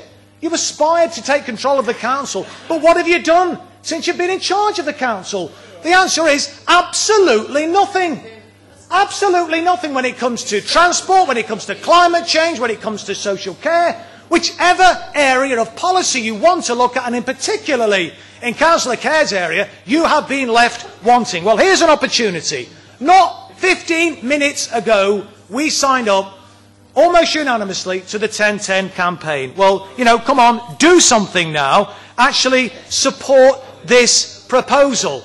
I mean, Councillor Bayliss, in his opening remarks, talked about a survey which demonstrated significant support for a partial ring road bus service in this city to the Royal Hospital. Well, I can tell you, last year I did a similar survey in Normanton, and I was overwhelmed by the number of people who said they were desperate. This was before the Derbyshire Royal Infirmary closed down. They were desperate to see a direct bus service put in place, but we were told we had the excuses, and more excuses from Councillor Kerr as to why that wasn't possible.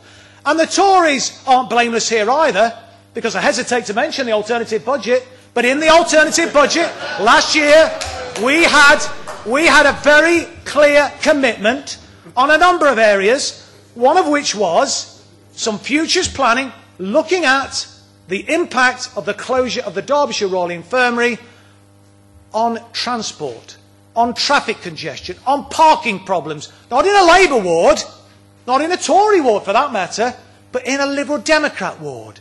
And which Liberal Democrat member's ward are we talking about? We're talking about Councillor Kerr's ward. But what did she do? What did she do? Nothing. Wouldn't actually even debate our alternative budget, and it certainly hasn't come forward, even though she's supposed to be the lead member on transport in this city, with a solution, even though she's getting lots of criticism, lots of earache from her constituents in Littleover ward about the problems that she is responsible for. It's her portfolio, and she's let down her constituents in Littleover in a shameful way. But I'm delighted, Mr Mayor, it seems that at least some members in this authority, on their journeys around the city, have somehow taken a detour to Damascus, and they've seen the light, and now they realise that the ring road bus service that we were proposing last year is in fact a good idea after all. So I look forward to getting some support for this motion tonight from the Tories. We might even get some support from the Liberal Democrats. We just might get a bit of leadership from the member who, believe it or not, is responsible for transport, Councillor Kerr herself. Councillor Webb, is it over to you? Short and sweet. I don't think that's a matter of opinion. Thank you, Mr Mayor. I didn't know you cared.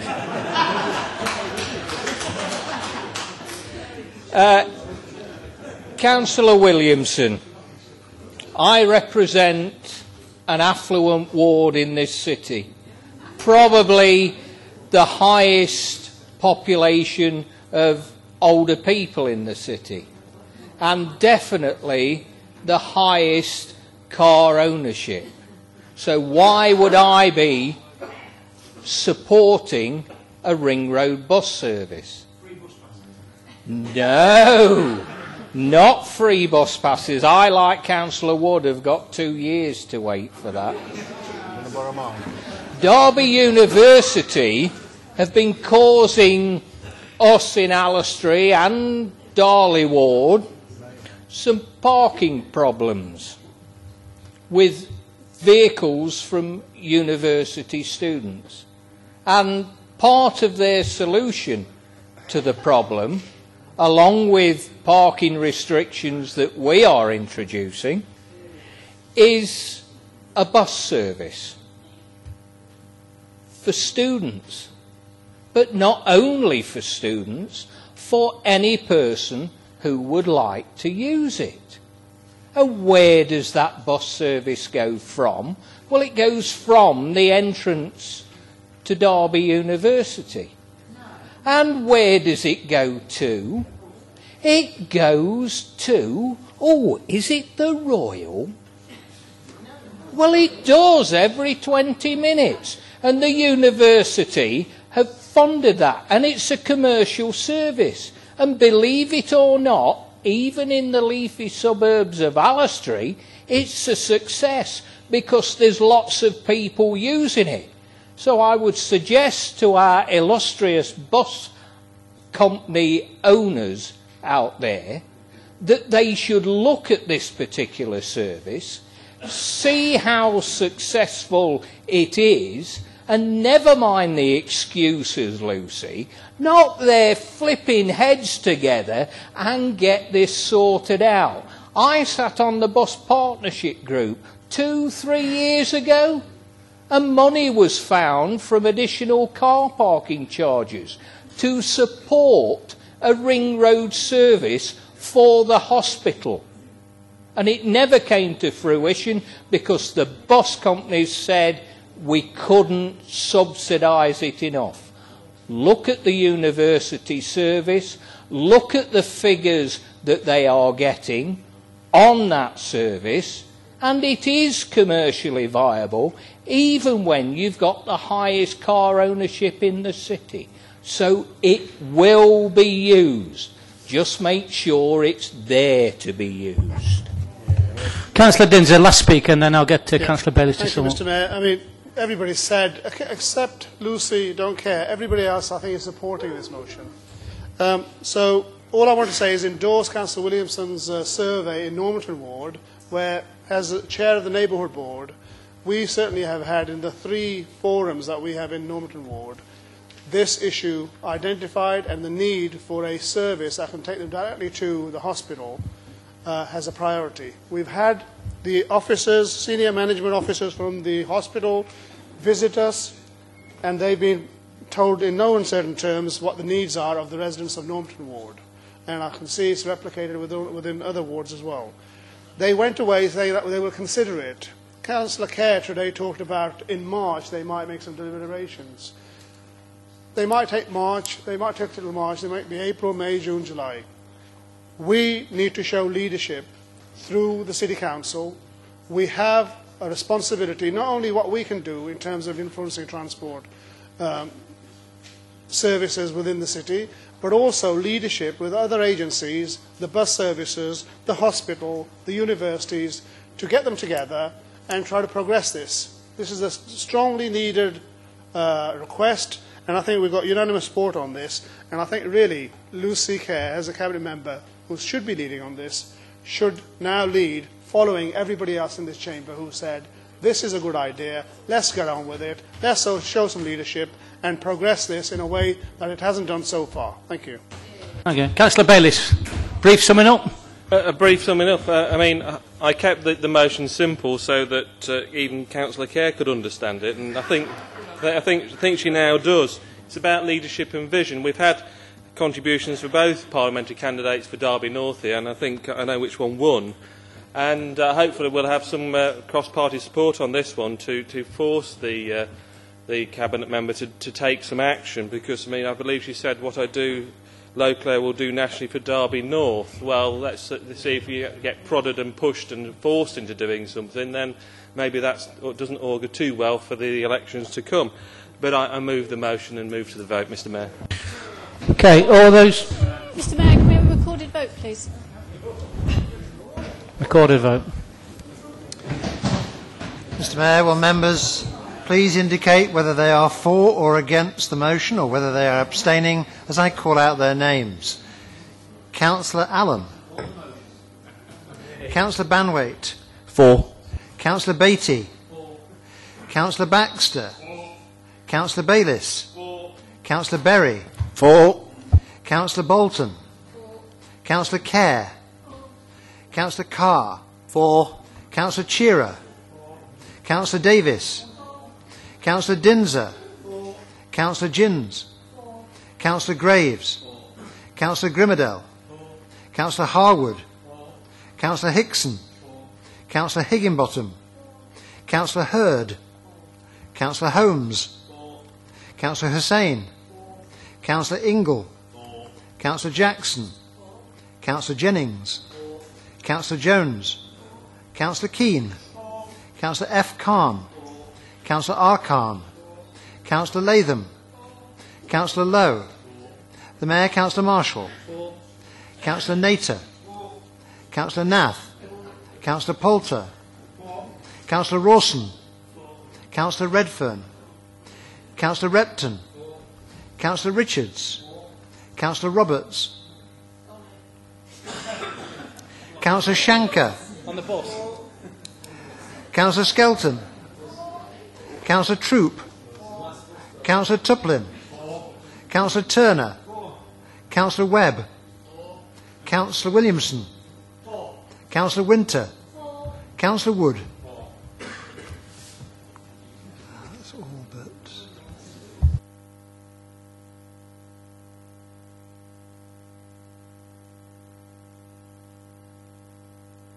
Does that mean I've got to use my casting vote or something? I'm afraid not. Okay, that is carried then. Okay, next one. Just conscious of the time. Number 5. Councillor Poulter to move, Councillor Holmes to second. Councillor Poulter. Thank you, Mr Mayor. At the outset, I have to say that waiting for the chance to introduce this motion is a little bit like waiting for your payments and your wards to be repaired. You start to wonder if it's ever going to happen. At the end of the day, in my short time at the council, 3 or 4 years, I have to say that it's probably, if not the most difficult, it's the most embarrassing thing that I've had to do in explaining to residents the inadequacies of the footpath and highway repairs within the city. I could go on to a load of examples in my own ward. I'm conscious of the time, but safe to say there are many pavements in the city that are unsafe, that are in dire need of full relaying and urgent attention. I have to say it's a crazy situation that marked out pavements are inspected, re-inspected every 6 months, and marked time and time again. In some cases, a little old lady down the road from me says, "It's been marked again, is it going to get done?" I don't know.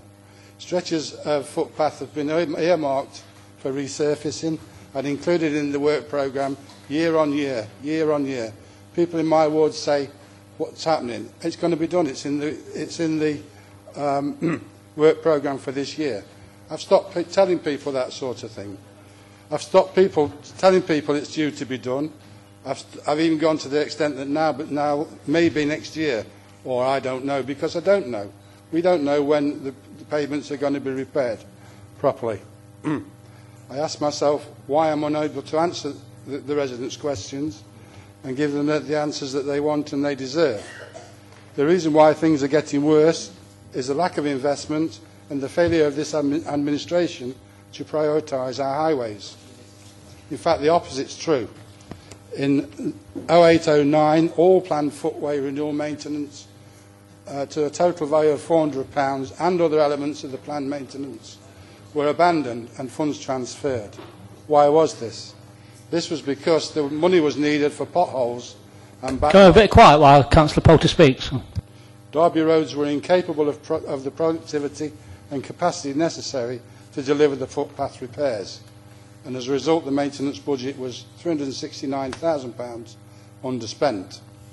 In this financial year, all revenue footway schemes are again postponed. Surface dressing programmes and pre-patching programmes funding has been transferred to the LTP capital funding. A total of £900,000 worth of works have been diverted to fund some routine maintenance and backlog as a result of the problems with Derby roads. This is all despite officers pointing out that the measures will substantially reduce the footway relay schemes undertaken and increase the preparation pool. It's also proposed to defer vital works, the same vital works, in the coming years. The Council has a good record of reducing and defending claims for damages for falls. This continued policy of abandoning the footpaths can only lead to further decline in standards, leading directly to an increase in accidents and subsequent claims against this authority. And now the situation is even worse. We've all seen the cold weather recently. We all know that the water's got into these shoddy repairs. It's frozen, it's expanded, and the roads and the footpaths are falling apart. It's clear that we cannot have an accurate assessment of the outstanding works that are necessary on our footpaths, and as a result of this recent extra damage, the footpaths are deteriorating further. In conclusion, Mr Mayor, the continued use of the LTP provision to fund routine maintenance is unsustainable. Evaluation of the full extent of the problem is urgently required. Funding for the necessary works needs to be prioritised by this administration and a full action plan and programme of repairs instigated. The neglect for our pavements has gone on long enough already. Thank you, Mr Mayor. Yeah. Okay, Councillor Holmes, would you wish to speak now? I formally second the motion, Mr Mayor, and reserve my right to speak. Okay, Councillor Bayliss. Yeah, if I can expedite things on this, the Labour Group will support this motion, and it won't support the moving of standing orders for the end of the meeting, so we've got to finish at 10. So if that helps. Councillor Kerr. Thank you, and I thank the movers of the motion for the support, because I very much welcome it. Highways maintenance has long been underfunded. We inherited an inadequate budget from the county days, and the costs are rising faster than general inflation. And what the spending we have done has been prioritised to keep our roads safe. We have done £250,000 of capital footway schemes this year, but it certainly isn't enough. There has been national lobbying going on by individual councils and also by the LGA, and the government recently recognised that this was a national issue, and we bid for and received money from the government to look into putting together a highways asset management plan, which is assessing the quality of all our roads across the city. And we've also had money to look at the highways drainage as well. This work is not yet completed, but early indications suggest that we ought to be spending something in the order of £5 million per year on planned highways maintenance and renewal. This has been discussed within the department, and I've raised it with the Director of Resources and with the leader, and hopefully it'll be, maybe not this year, but it will be planned forward into a much stronger capital programme in the future. Okay, Councillor Higginbottom. I just wonder about this council sometimes. Somebody stands up, says speed it up, and somebody makes a 5-minute speech. Can we move to the vote? We have a proposal there. Shall we move to the vote? All those in favour? I think that's carried.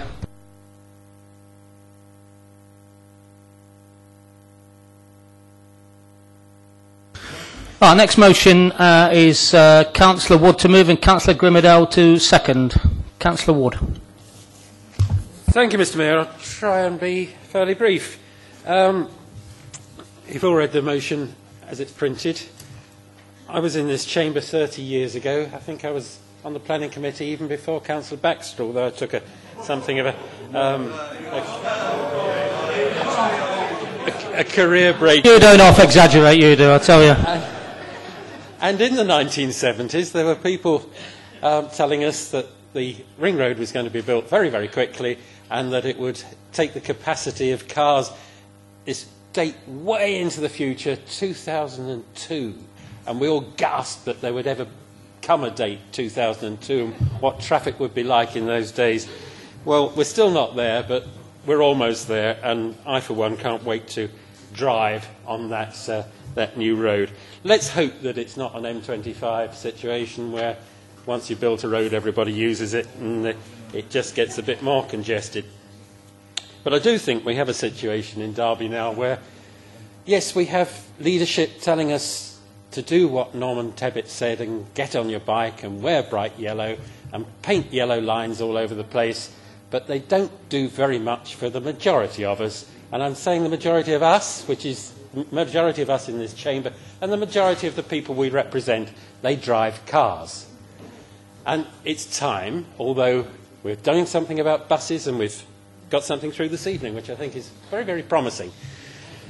Having done that about buses, we also need to do something about cars.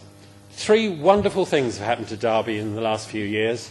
The university, the football ground and Pride Park all around it, and the new hospital. All of those will benefit the citizens of this city for generations. But we got one thing horribly, horribly wrong, didn't we? We didn't know where to put the cars for match days. We didn't know where to put the cars for people who work on Pride Park. We don't know where to put the cars of people who take up the wonderful things that they're doing at the university. And look at the hospital. It's a great hospital. It's going to save all sorts of people's lives, but you can't get there by car and park your car there. It really is time that we got this sort of thing right. And before any of you say that I'm chairman of the planning committee and Councillor Grimmadale's on that committee as well, the university didn't need planning permission. The football ground had it long before I was on that committee, and the hospital was granted permission, I suggest, on false evidence about parking at the time. But the answer is not really what the member for Littleover is doing, is thinking that the answer to all these problems is a very, very large and even larger tin of yellow paint. It isn't the answer. What we need are some very big car parks. And people are saying multi-storey car parks. There are such things as intelligent car parks, you know. I've used one. I've used one in Barcelona. I've used one in New York. I've even used one in Birmingham in this country, where the car is taken off you, you drive it into a thing like a lift, and it's much more efficiently parked than you can go and park between 2 lines. Where is the imagination that we need to do that sort of thing? And we mustn't simply think that we have to do it, the City Council does it. There are experts in parking, National Car Parks, just to mention one. If they can see a profit in doing it, they're going to grab at the chance. All we need to do is enable that to happen. I really think Orwell sort of had almost right, but the policy of our leadership at the moment, if you can call it that, tends to be 4 wheels bad, 2 wheels good. It's time somebody spoke up for the car driver, and I hope everybody can support us. Thank you. Okay, I'm going to definitely move it to the vote at 5-2, whoever's talking, so we're going to be out of it. Councillor Grimmadale, do you wish to... Formally second the motion, Mr Mayor, and reserve the right to speak. Okay, Councillor Holmes. Thank you, Mr Mayor. I will be as quick as I can, but I think what I'm going to say is very important. Councillor Wood has made some very valid points. And yes, we all need to do our bit to cycle, walk and use public transport if we can. But I mean, I can stand here and say that I do cycle regularly. I know Lucy does. She regularly catches me up somehow on Uttoxeter Road. But for some of us, it's not practical. Many people genuinely need to use their cars to work and commute. This motion is asking for common sense. And I was absolutely amazed to see the pure and absolute hypocrisy of the Lib Dems this week. If we take the ongoing parking issues around the Royal Derby Hospital, Councillor Kerr's response is parking restrictions in Littleover, as Councillor Wood has said. You know, plans that she's already admitted will probably not work and merely shift the problem to places like Mickleover. But that's not the full story. She said, we can't please everybody. Well, she probably meant we can't please drivers. But this is the Lib Dem so-called manifesto. I mean, I've enlarged it so that it looks a little bit bigger.